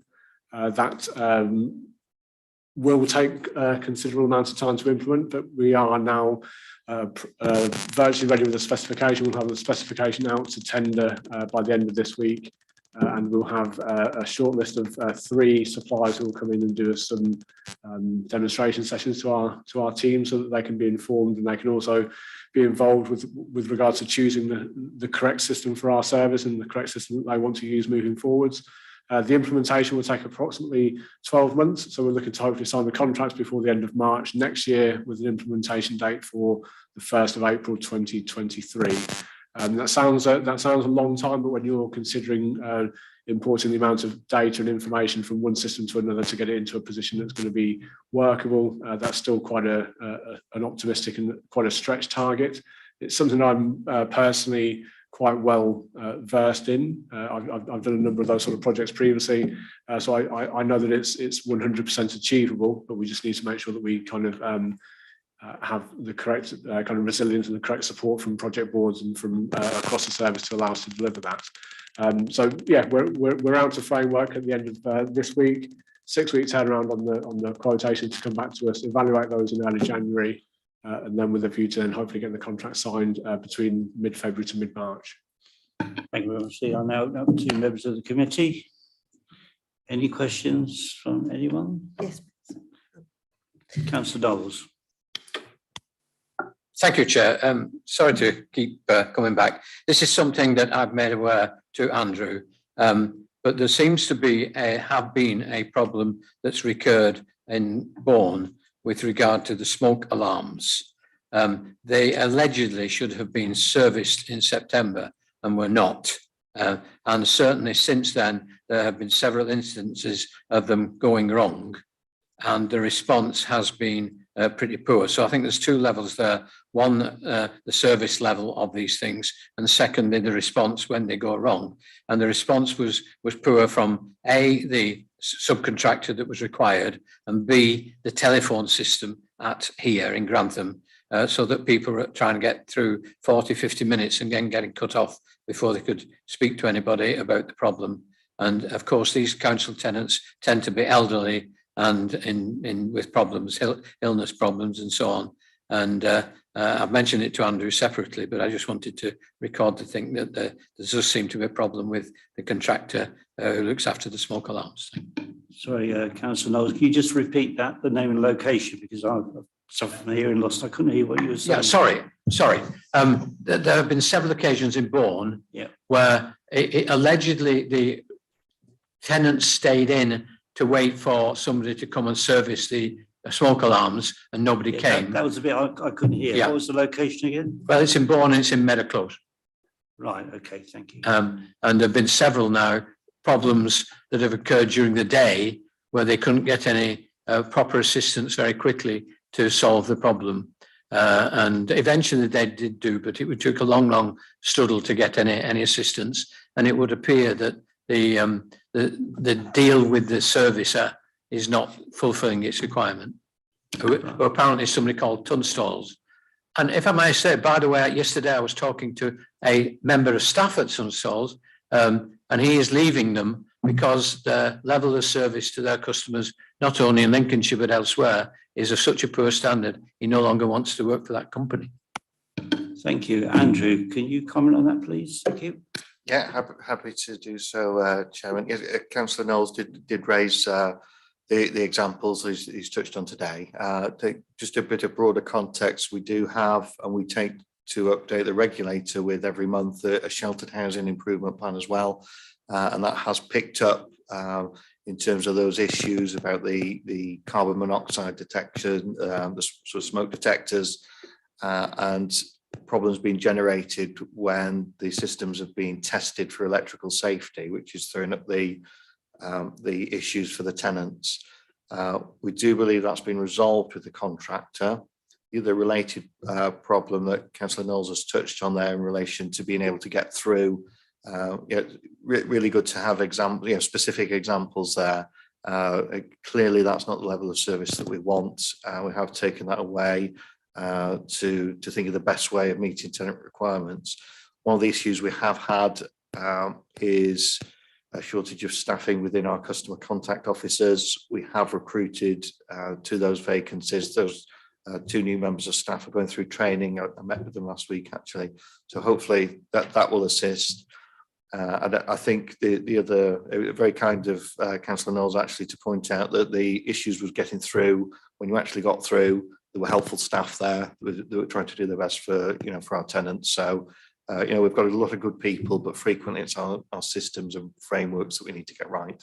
Thank you. Thank you, Andrew. Councillor Knowles, are you happy with that? Thank you. Thank you. Councillor Reid.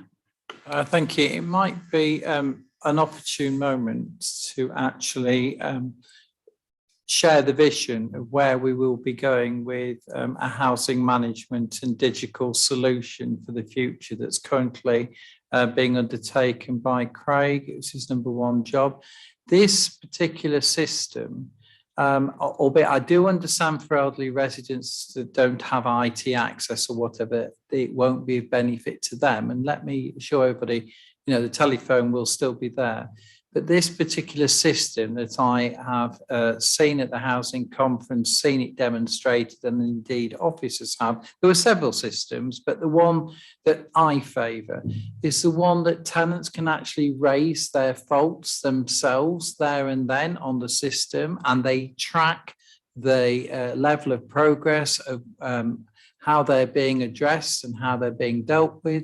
Similarly, so will our officers in repairs and in housing solutions and all the other facets of any problem that is raised. This system will actually monitor that. It will also monitor when calls are made, the length of time it is in repairs, the length of time in resolve, like gas repairs and things like that, because when repairs are actually made, they will be downloaded as a job completed and they will be immediately accessed. So we will have one system that will actually go right across the whole works between compliance, registration, complaints, inquiries, and actually tenants being able to check the progress of a fault that they've reported as well. So I'm really, really looking forward to that. And it will help our housing service from the user to the ultimate solution finder. Thank you. Yeah, I quite agree with that, but I'm concerned about, as you say, the elderly people, but not only other people who don't use the computers, there are younger people who don't use computers, and the way things are going, that people are having to report their own faults, not only in this authority, but the police, the NHS now. Will that end user get the result that they want? And that's service. Well, if I may come back, Chairman, I'm reasonably confident that they will. But one of the things that we've done during this term of council is we have not actually, with our housing problems, we have not opted for a housing scrutiny separate committee. What we've done is we've opted for a housing working group. And in that group, we have members cross-party that have their ears to their ground. And now that we have a housing team, we'll be able to report through them to be able to help individual cases. So we have members for Market Deeping, crossing overarching to Stamford, overarching to Bourne, up to Grantham. Another member for Central Grantham, and another member that's here with us on this committee for Grantham and the north of our district. Now, these people are helping me, being the eyes and ears. So what we're wanting to do, now we've got a proficient team that can actually help us solve them, because at points we've been very sparse on the ground. These people will be able to be used and have been volunteers to be that conduit between a member that has a problem and maybe whether it be IT or involved or not, and in actual fact, our team of housing officers. So in actual fact, to answer the question, we will have a backup practical team, as well as the IT solution. And I would never, ever let go of that. I only referred to the member of Grantham Central that she is using her casebook like I do, manual though it be, and then she's able to relate those to the officers as well. Thank you. Before I bring Andrew in, if I recall back in 2007 when I joined, we had a neighbourhood panel consisting of members and officers then, and that was disbanded. So are you confident this panel will keep going? Well, I think the answer is yes, because if we didn't have this liaison of members, then we would need a scrutiny committee, or we would need some other interaction, because that's what we are. I don't need to remind you, Chairman, that's what we are here as members, to represent our communities, and obviously represent also the people that are in our houses as well. So yes, of course. Andrew, before I bring you in, I'll bring my Vice Chairman in.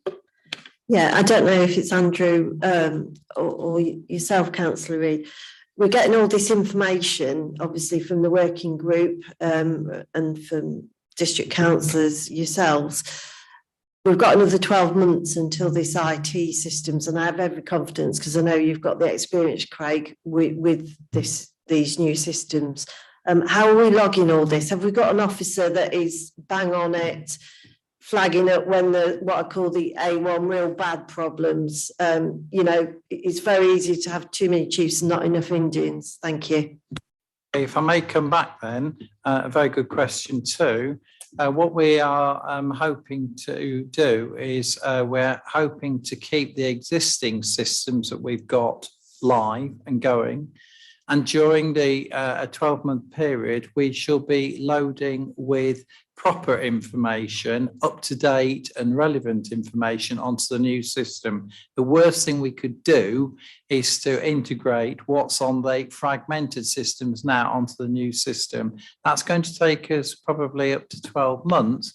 It doesn't say that we're not going to improve our performance on the old system while we're making our way to a new system. And similarly, again, my housing working group will be picking up individual cases, because it's the individual cases that we actually know, which is firefighting, where in fact what we're wanting to do by this new system is it will be picking up, and the housing group recognised this morning, that this will be picking up the whole picture rather than the people that are particularly enduring a real problem issue and raising it with either their ward councillor or a councillor that they know. Thank you, Councillor Reid. That's some reassurance, a correct phrase. So I retract that and apologise for any offence caused. Andrew. Thank you, Chairman. I think Councillor Reid's sketched that really well there in terms of the demonstrations of a number of different systems that we saw at the housing conference, and the sort of online offer that goes alongside the sort of back office work to support officers. And clearly the work that Craig is doing in terms of the specification, we'll be going into a competitive process there to really choose the best system that fits for South Kesteven. And just some reassurance that there will always be an offer that isn't online for those residents that don't have that option, or perhaps it isn't their preference. It's important that everyone can access our systems, of course, and our the support and services that we offer. Thank you, Chairman. I'm conscious that we are nearly at 20 to 4. We've still got two substantive items. So, Councillor Reid? Just that for future recommendations, and we have touched on this because it's not allowed at counties, you would well know, Chairman, is noting, okay? And in particular where we are with compliance, if we could actually do our reports in future, and this would, I'm sure, lie comfortably with Councillor Knowles, is the fact that if we review the performance level, then that would be also a way of measurement between where we are and where we should be and how we're performing. Thank you. Thank you. Any further comments from members? If we go then to page 75, the recommendations are: 1, that the committee notes the latest compliance position following the ongoing meetings and with the regulator of social housing. 2, that the committee receives a further update report at the next scheduled meeting. And 3, review the performance level. Are we all agreed? Any dissents? No, thank you. We now move on to another important item, which is item 9, Mental Health Working Party update. You'll find this on page 113.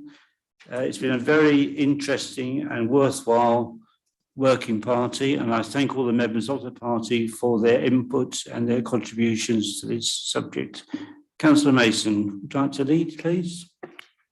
Thank you very much, Mr. Chairman. Would you like me to give a brief update on the COVID situation before I start? Yes, thank you. Yes. So as you know, internationally, there's a great deal of concern about the Omicron variant, which has been declared a variant of concern and led to England reintroducing some restrictions, including making mask wearing in public transport and in shops compulsory unless exempt, COVID testing on re-entry to the UK for international travel, moving a number of countries onto the red list for international travel. All of this emphasises the importance for us all to remember that COVID-19 is still with us and we must remain vigilant. Social distancing where possible, wearing masks where appropriate, and ensuring that we take up the vaccines when offered. In terms of the local picture in Lincolnshire and South Stephen, the information as of Monday this week is total positive cases in the SK start of the pandemic is 20,579, very sadly resulting in 300 deaths within 28 days of a first positive COVID test. The rate of positive cases per 100,000 in South Stephen is 520, which although significant is actually falling, which compares to Lincolnshire at 450,000 per 100,000 and England at 461 per 100,000. The majority of cases are in primary school age children and unvaccinated age group. In South Stephen, we've been incredibly fortunate by a number of excellent professionals to deliver the vaccination programme. I'd particularly like to highlight the role of the volunteers in the programme. And I personally have been to the meals on a number of occasions, and it's so impressive up there, the efficiency of the operation and dedication of the volunteers.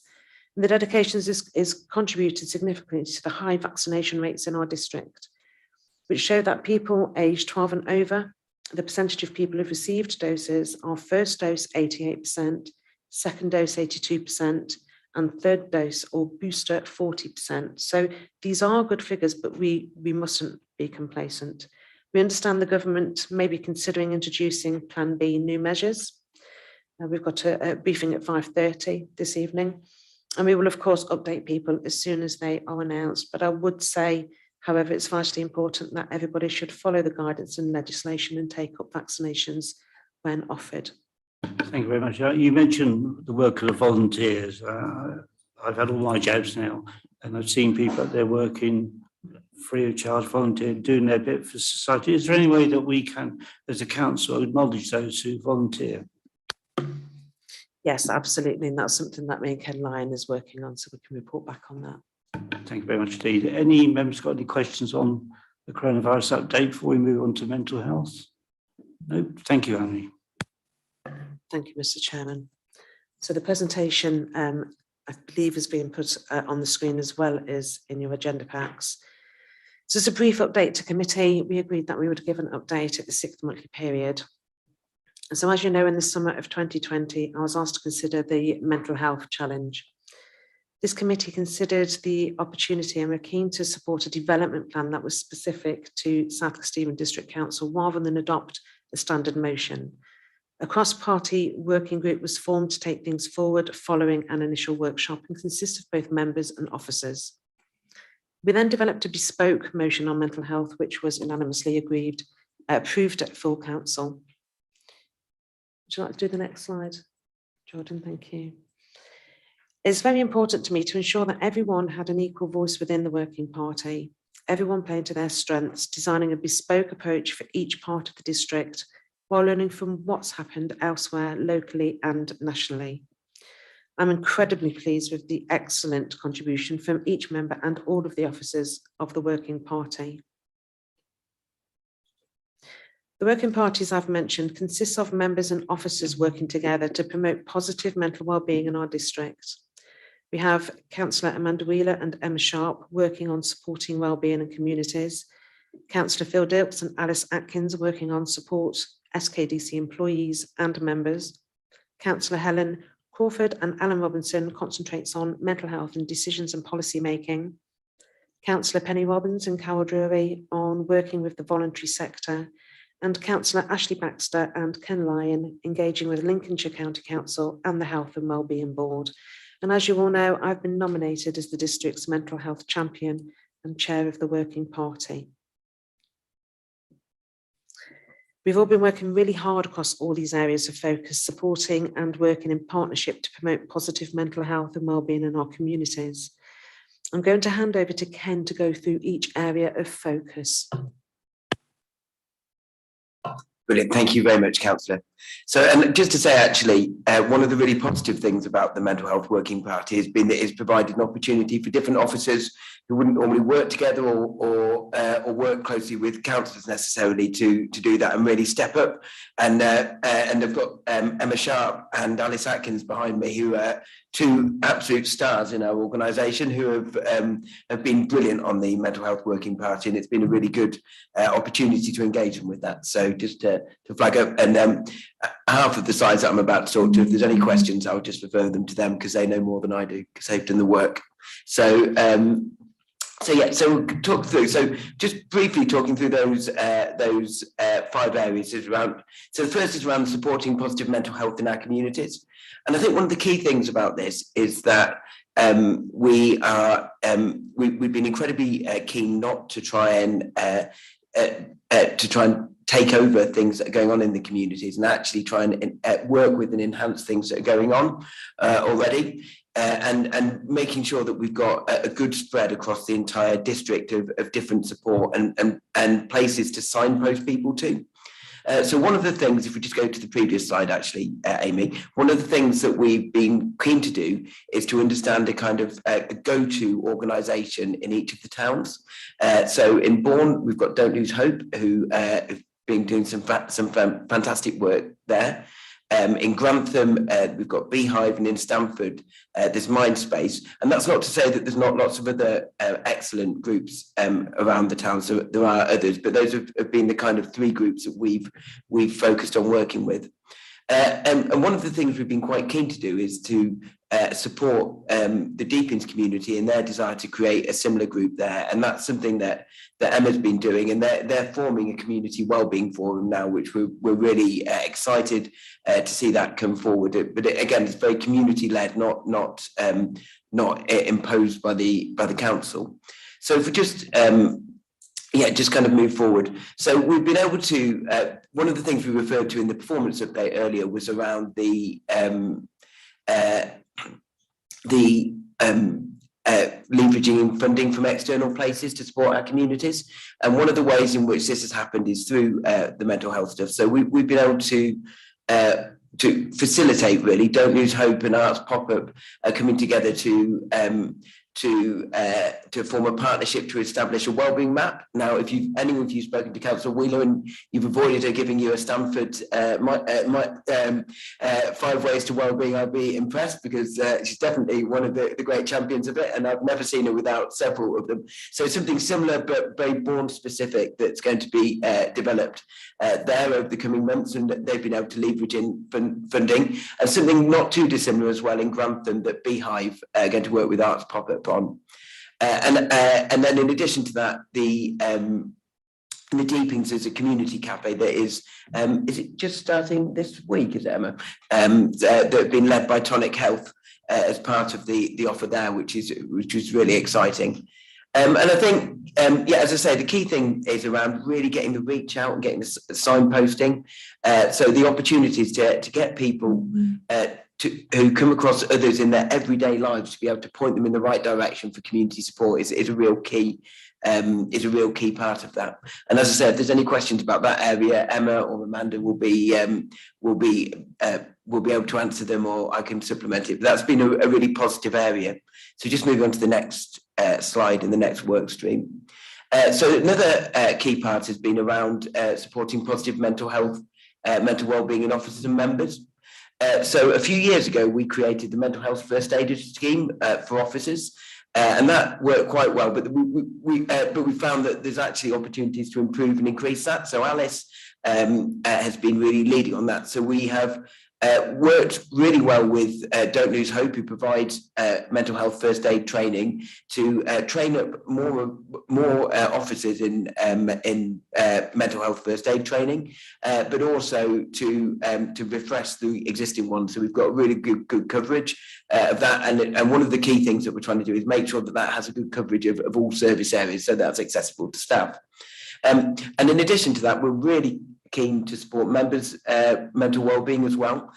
So we are in the new year going to be rolling out training to 6 members that cover the kind of full spectrum of a good representation of the members in our district, so that there should be opportunities for members to talk to one another should that be the case. And then and we're also doing a sort of more mandatory training through Mind for all staff.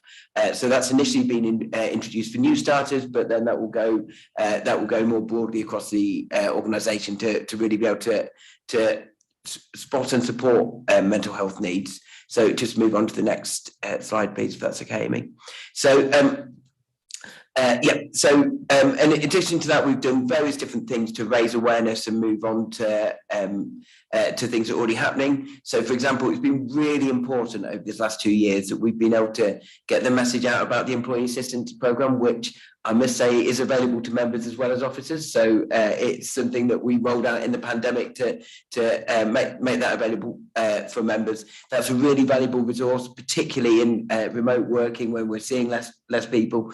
And we can provide the details of that for anybody who wants after the session. But that's something that we're keen to keep communicating and encouraging people to do. And if there's any bit about the bottom, actually, Alice, I'm going to have to ask you to talk to the bit on the bottom about the bespoke training to support our officers, because do you want to just say anything about that? That was just some managers came forward and said that some service areas had struggled in COVID with dealing with things in their own personal homes. So we worked with Get Sorted people, who we've worked with before, and they're a really good company. We've had some really good feedback from them, and they provided specialist training for customer services and the CCTV, which the feedback was really good on that as well. Thank you. Yeah. So then the next slide just covers embedding within decision-making and policy. And this is something that's been led by Alan Robinson and initially by Councillor Trotter, but Councillor Crawford is stepping into that role now. But there's a real strong focus on embedding mental health into understanding the equalities and safeguarding implications in reports. And that ties in very strongly to the role in which Councillor Mason and Carol have as the kind of equalities leads and champions in the organisation. But the other part is a more cultural piece about really embedding the challenge of the impact of decisions from senior officers and members in decision-making process about the impact on mental health. So that's a kind of a key part that we're considering that at the earliest stage of our decision-making process, because it's really easy to have that oversight. And then the other piece is around data that's been reported to Employment Committee on a regular basis. So you can see there's some quite substantial number of days lost in a 6-month period to mental health between to the employee. So we're using that to help drive decision making and understanding that actually not only is it the right thing to do to support employees and other things, but it actually has a benefit to the council and to our residents as well. And then just moving on to the slide around working with local partners in our voluntary sector. So Carol Drury and now Councillor Penny Robbins lead this element, and really that's been around a couple of things. So firstly is we had a great opportunity towards the end of the pandemic because of the work of the SK Community Hub. So we developed much stronger and broader relationships with voluntary and community groups. So we've been able to build on that and identify other synergies and other approaches that we can share with other members of the county council and other similar organisations as well to really drive that forward. But really, it's been building on those relationships and being keen to continue to do that and really play our role as an enabler. And then there's been a whole piece around engaging with some national and international best practice, which we've got a couple of examples up there that we've been looking to do. But really, again, it's about it's about us wanting to work with communities and community groups and people that are active in a way that enables them to work most effectively and us to play our role in doing that. And then lastly, is that wider piece around engagement with the Lincolnshire County Council and the Health and Wellbeing Board. And we're particularly, sorry, last slide, next slide, keen because the statutory responsibility for mental health doesn't sit with us as a district, but clearly it is an issue for our residents. So we're it is a priority for us. So and one of the things that we as districts generally have been very keen to do is to work with the Health and Wellbeing Board and colleagues in health as part of the development of some change in the health system to ensure that mental health is a key part of that, and the role that we can play as district councils in championing positive health generally and mental health in particular is really important. So, and that's kind of an ongoing piece that will work away, but it's just shifting that focus onto some of those things that we can do in our everyday rather than that we can do in our everyday delivery of services, our interactions with communities that can promote better health across our district and of course the wider county. So that's kind of a quick run through of the 5 work streams. I know Annie's got a couple of things she's going to sum up with in terms of lessons learned and the next step, and then we'd be delighted to take any questions. Thank you, Ken. So as Ken mentioned, it was identified that actually it works better for the community groups and organisations to take leadership and ownership. It's not about South West Stephen District Council controlling and managing, but rather facilitating, enabling and connecting the dots. Linking up with groups and organisations has proven to be really useful, as well as sharing lessons learnt between them. Meaningful partnerships have been forged, such as Don't Lose Hope providing training in the community to other organisations. Moving on to the next slide, please. So this collaboration is invaluable to our communities, and we do realise that activity needs to be community-led. The communities are diverse, they know what works in their area, and what works for one may not work for another. So the feedback received from the support we have provided our staff from the training of Don't Lose Hope has been incredible. Creating brainstorming sessions for our mental health first aiders to shape wellbeing support for our staff will be invaluable because it's learning from the staff what the staff need. It's not us dictating. Pulse surveys are set to continue to measure the wellbeing in the organisation because it's important that we keep touching base with our staff to find out how they are feeling and how the things that we're putting into place is helping them. So the next steps is to keep the momentum going, which is extremely important. Each and every one of the working party has a real strong desire to maintain and build on the actions that we've taken to date. Consideration of the use of our assets to promote positive mental wellbeing in the district, and continuing to visit and encourage activity across the district, linking, promoting and providing direct support will continue to be vital. Each meeting of the working party is held at one of our community groups premises so that we can learn about what they do and support in the community, and continue to identify funding opportunities for the community group. So I would just like to finish by saying I am incredibly humbled by the support our community groups provides to our communities across the district. And I am delighted that all members and officers of the working group shows passion and dedication to make a difference to the wellbeing in our communities. Thank you, Mr. Chairman. Thank you very much indeed. And for the record, I say thank you to all the officers, all members on this working group, particularly Amanda Wheeler our member on this committee, because mental health is very, very important.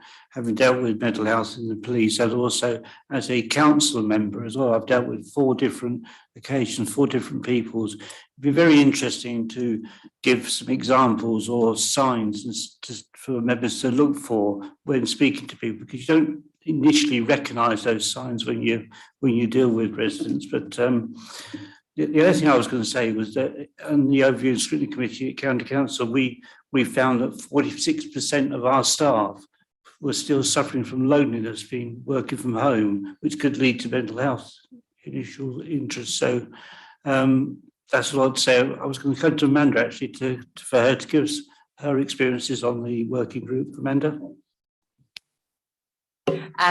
Yeah, thank you very much. Is there anything specific you wanted to know, or just a little general? No, just your general comments on how you felt working on the working group. Sorry, thank you, Chair. Like Ken says, it's been a really fantastic opportunity to work across a variety of officers and councillors, and I think we've all formed a really lovely bond. Made me very happy to come in and see those guys sitting over there today. So yeah, it's been a great experience to be part of it. I think the work that we do is really important, and I think it sends out a really positive message about SKDC and putting the community at the heart.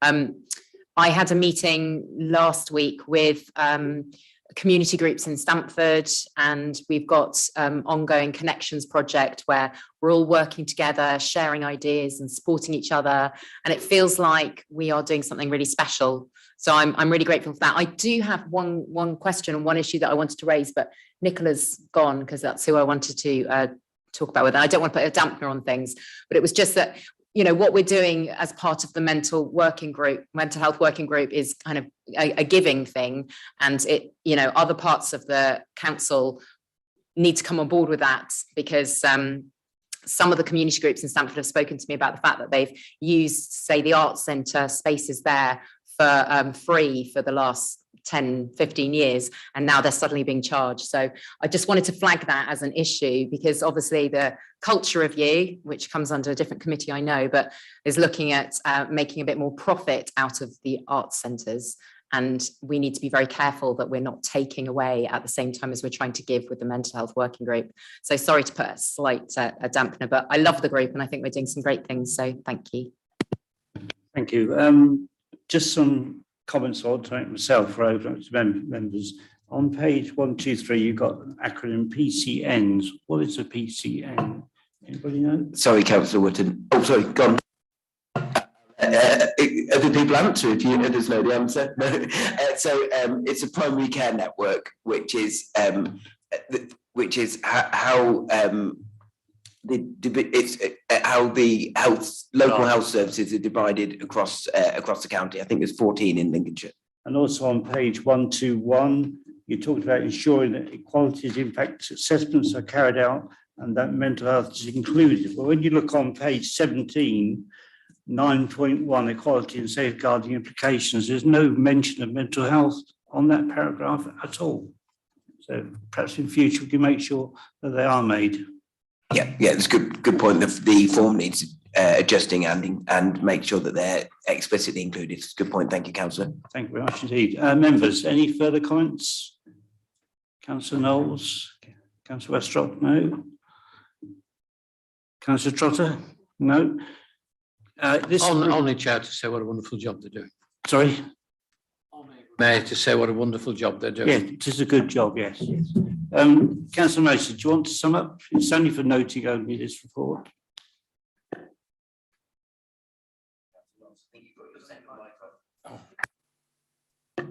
Thank you very much. So I mean, really, it's just to thank the Mental Health Working Party and all of the officers that are involved in doing the incredible work. And absolutely, Alan Robinson is looking at actually amending the template of all the reports to make sure that mental health is considered with regards to all of the decision and policy making. So thank you very much, and we will report back in 6 months' time. And if there's any updates that you need in the meantime, then please do let us know. Thank you very much indeed. Right, we're now going to move on to the next item, which again is another important item. Item 10, homelessness update, page 127. Councillor Reid. Thank you very much, Chairman. I was particularly wanted to share this topic with you. Before introducing it, isn't it great to see the value of working groups, how it's working in health, how it's also working in housing? The value of working groups really cannot be underestimated. And indeed, this presentation is one that we have made to the Housing, Health and Wellbeing Advisory Board and Committee. And it, of course, joins up at the hips like it does with mental health. Are we ready to do the slides for me? Thank you. So can I have slide 2 then for the introduction? So the aim of the project is to provide a new response to tackling rough sleeping through the partnership working with the housing options team in each of the 4 districts. This aim is fulfilled by identifying and engaging with rough sleepers, sourcing accommodation and providing intense support, giving people a chance to escape homelessness and transition into settled accommodation. The project is funded by each of the 4 local authorities, Rough Sleeper Initiative grant funding. Slide 3, please.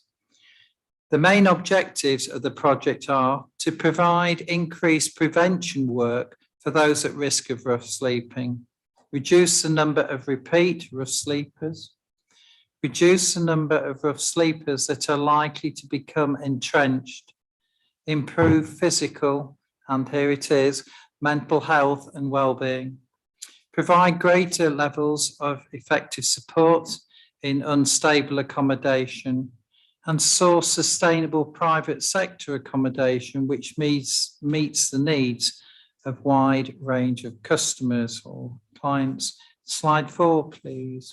The team, it's like good to share how we do the delivery is going. South Coast Devon are the lead authority of this project and hosts the team employed to deliver these objectives, currently in its 2nd year, and have been awarded increased funding, which has meant we've been able to restructure the team and, most importantly, retain its abilities. This has resulted in a new manager's post, which I'm really delighted to say, in Hayley Desmond. And she has been in post now since the 13th of September, and she takes over from Robin Atler, who really, many of you have seen in many other facets of council life, is a very dedicated young man. In addition to this, 2 new posts have been created, a reconnection officer and a landlord liaison officer, which were both appointed on the 11th of October. In addition to the new roles, recruitment has been ongoing for some of the existing roles. Concurrently, we still have vacancies, notably for outreach roles, but options of these are also explored to fill these posts. And I'll just break at this point because I have written to all members of all 4 authorities. It's often not what you know, it's who you know, and people don't do this this work for money. They do it because of dedication to the community. So we are really outreaching to find people to do these positions. Slide 5, please. So the facts and figures. So verified rough sleepers, South Coast Devon, we found 22, North Coast Devon 28, 1 in West Lindsey and 55 in South Holland. The intensive tenancy support, in addition to the verified rough sleepers, the team provides support to clients at risk of homelessness or rough sleeping, but do have access to short-term accommodation.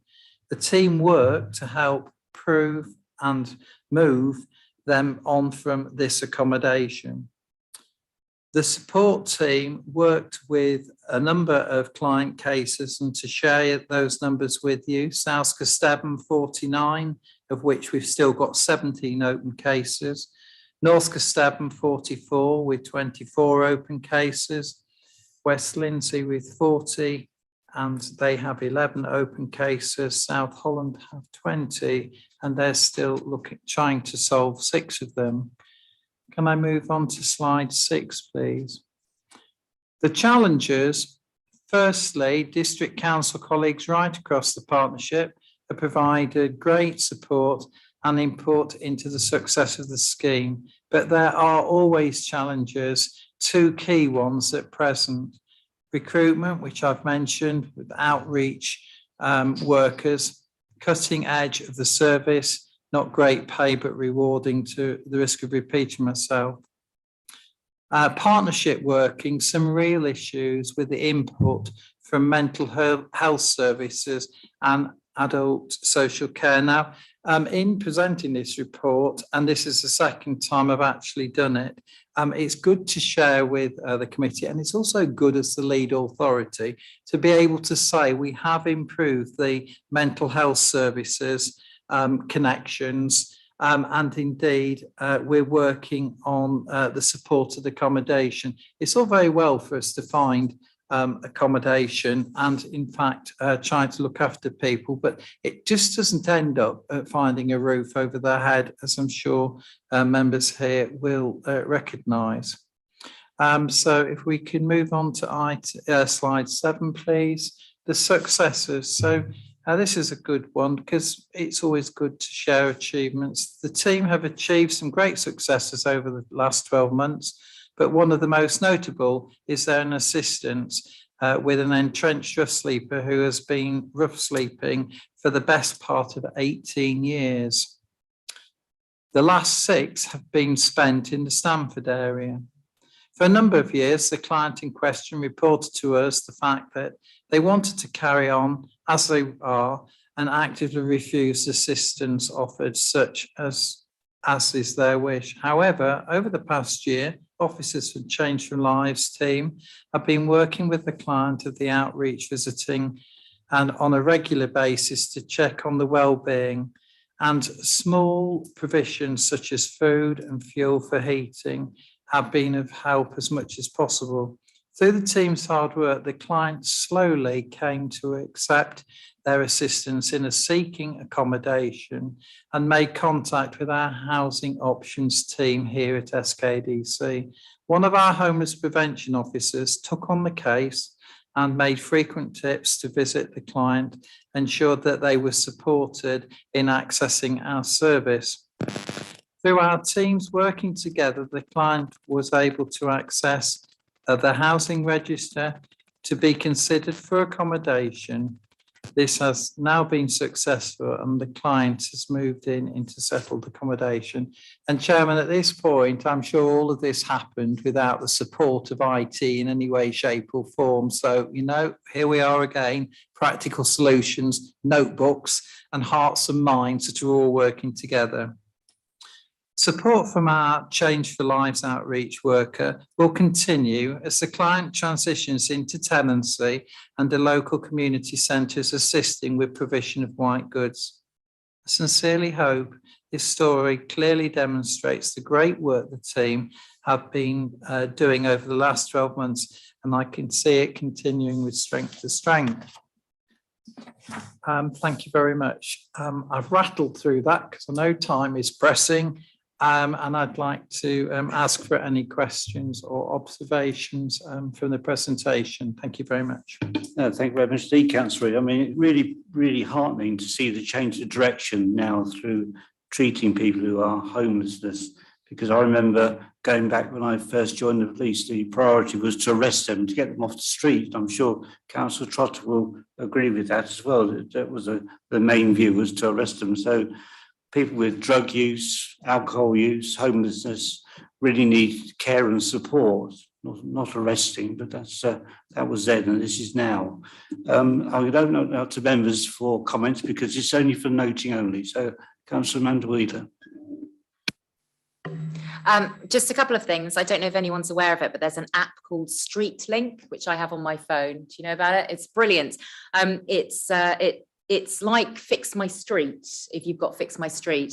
And wherever you are in England and Wales, if you spot someone who's a rough sleeper, you can log it on Street Link and it will link you up to the local services. So that's a really good thing to know about. I've got a question. I don't know if anyone can answer it. And in terms of for people, when we get reports of people who are homeless, how long is the wait for a home if they're in need of being housed? Are there any current figures about the wait?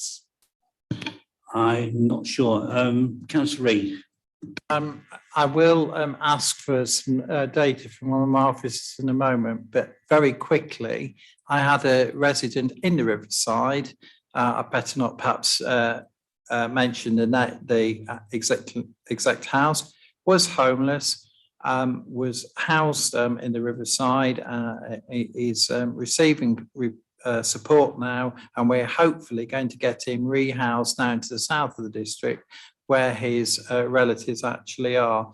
And that was somebody that actually came back from, I can't quite remember the country it was now, but it was a long way away. And this was his residency in Britain. And so that's how he came to be one of our candidates to look after.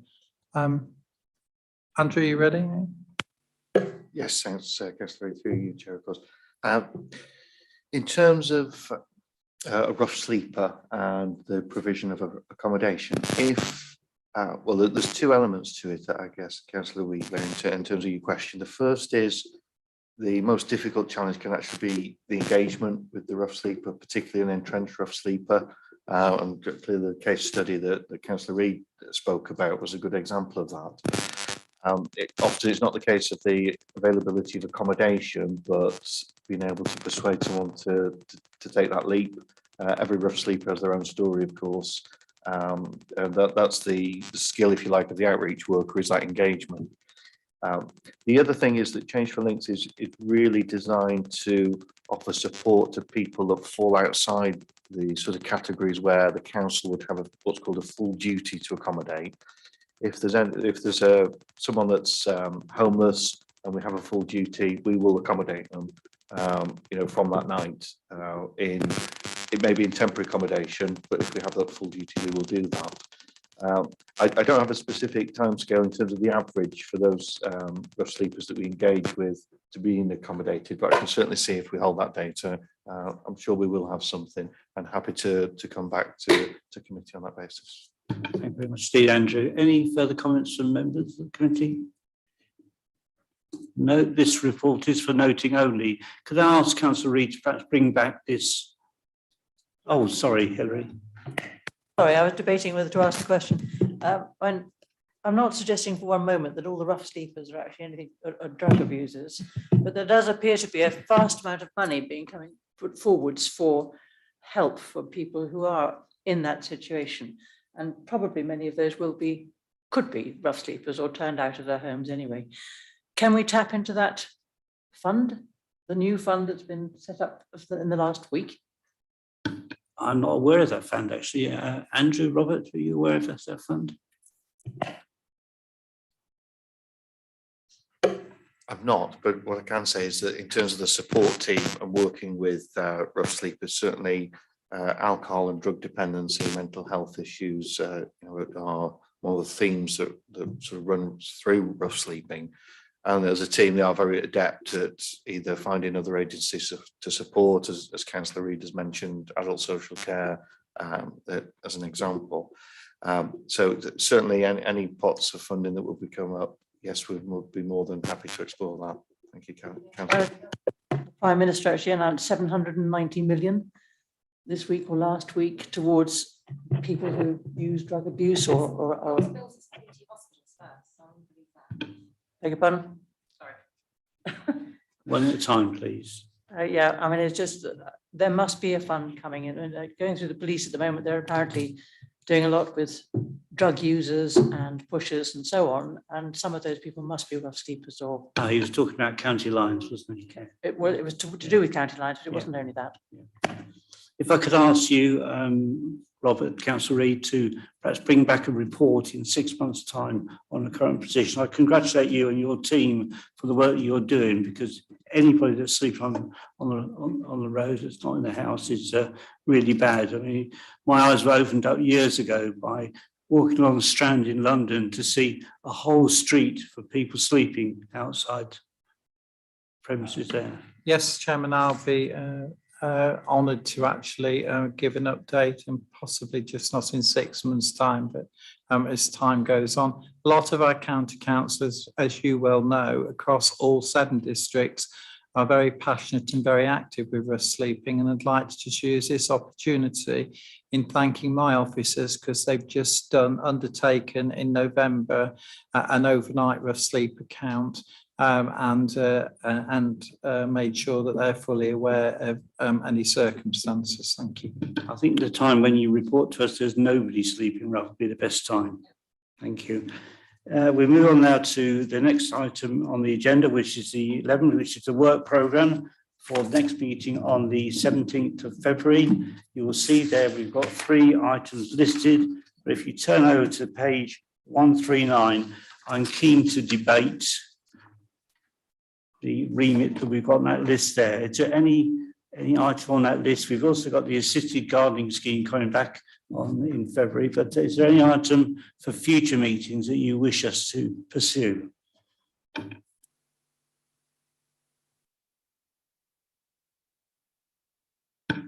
Councillor Reid. Well, obviously we're going to give you an update on voids. So I think that could just go down as a regular update. It's such a serious situation. Thank you, Chairman. Thank you. Future meetings, any member wants to highlight any issue? Councillor Mason. Thank you, Mr. Chairman. I'll ask Yvonne Swinton to put some presentation together for you for the next meeting as requested. I think we've got her down for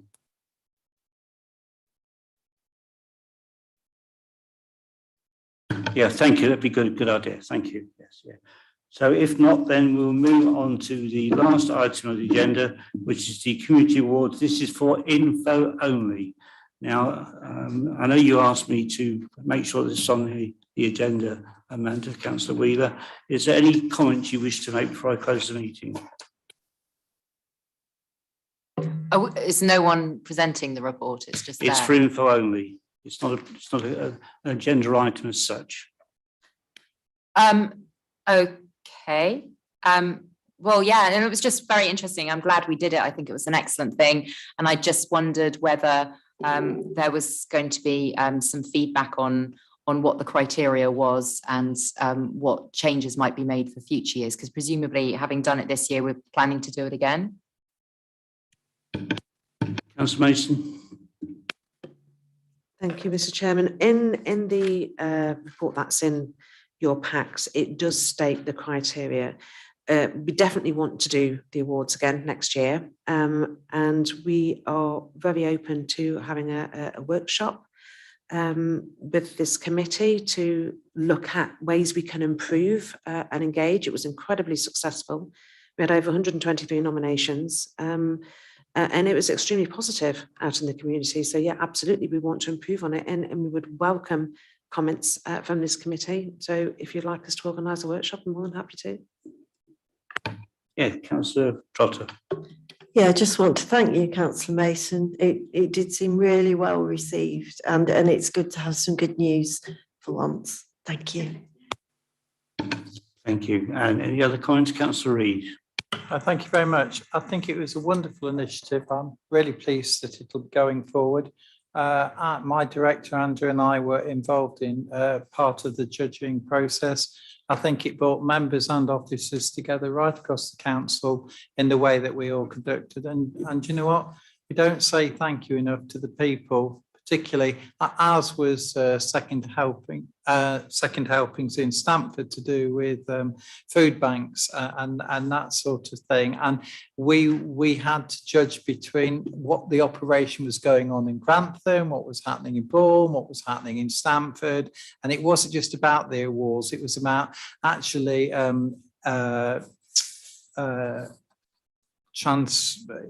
communicating with each group of people, dedicated people, and I'm sure that went across for all members and officers, so it will be really good. And the recognition of reward, I know it was a token by glass rather sharp plaque or ornament, but it is just also important. And I know Second Helpings lady there, she was absolutely, she's beyond herself that she had been actually singled out for all of the efforts that she put in and involved her family, but also put the mission during COVID times before her family as well.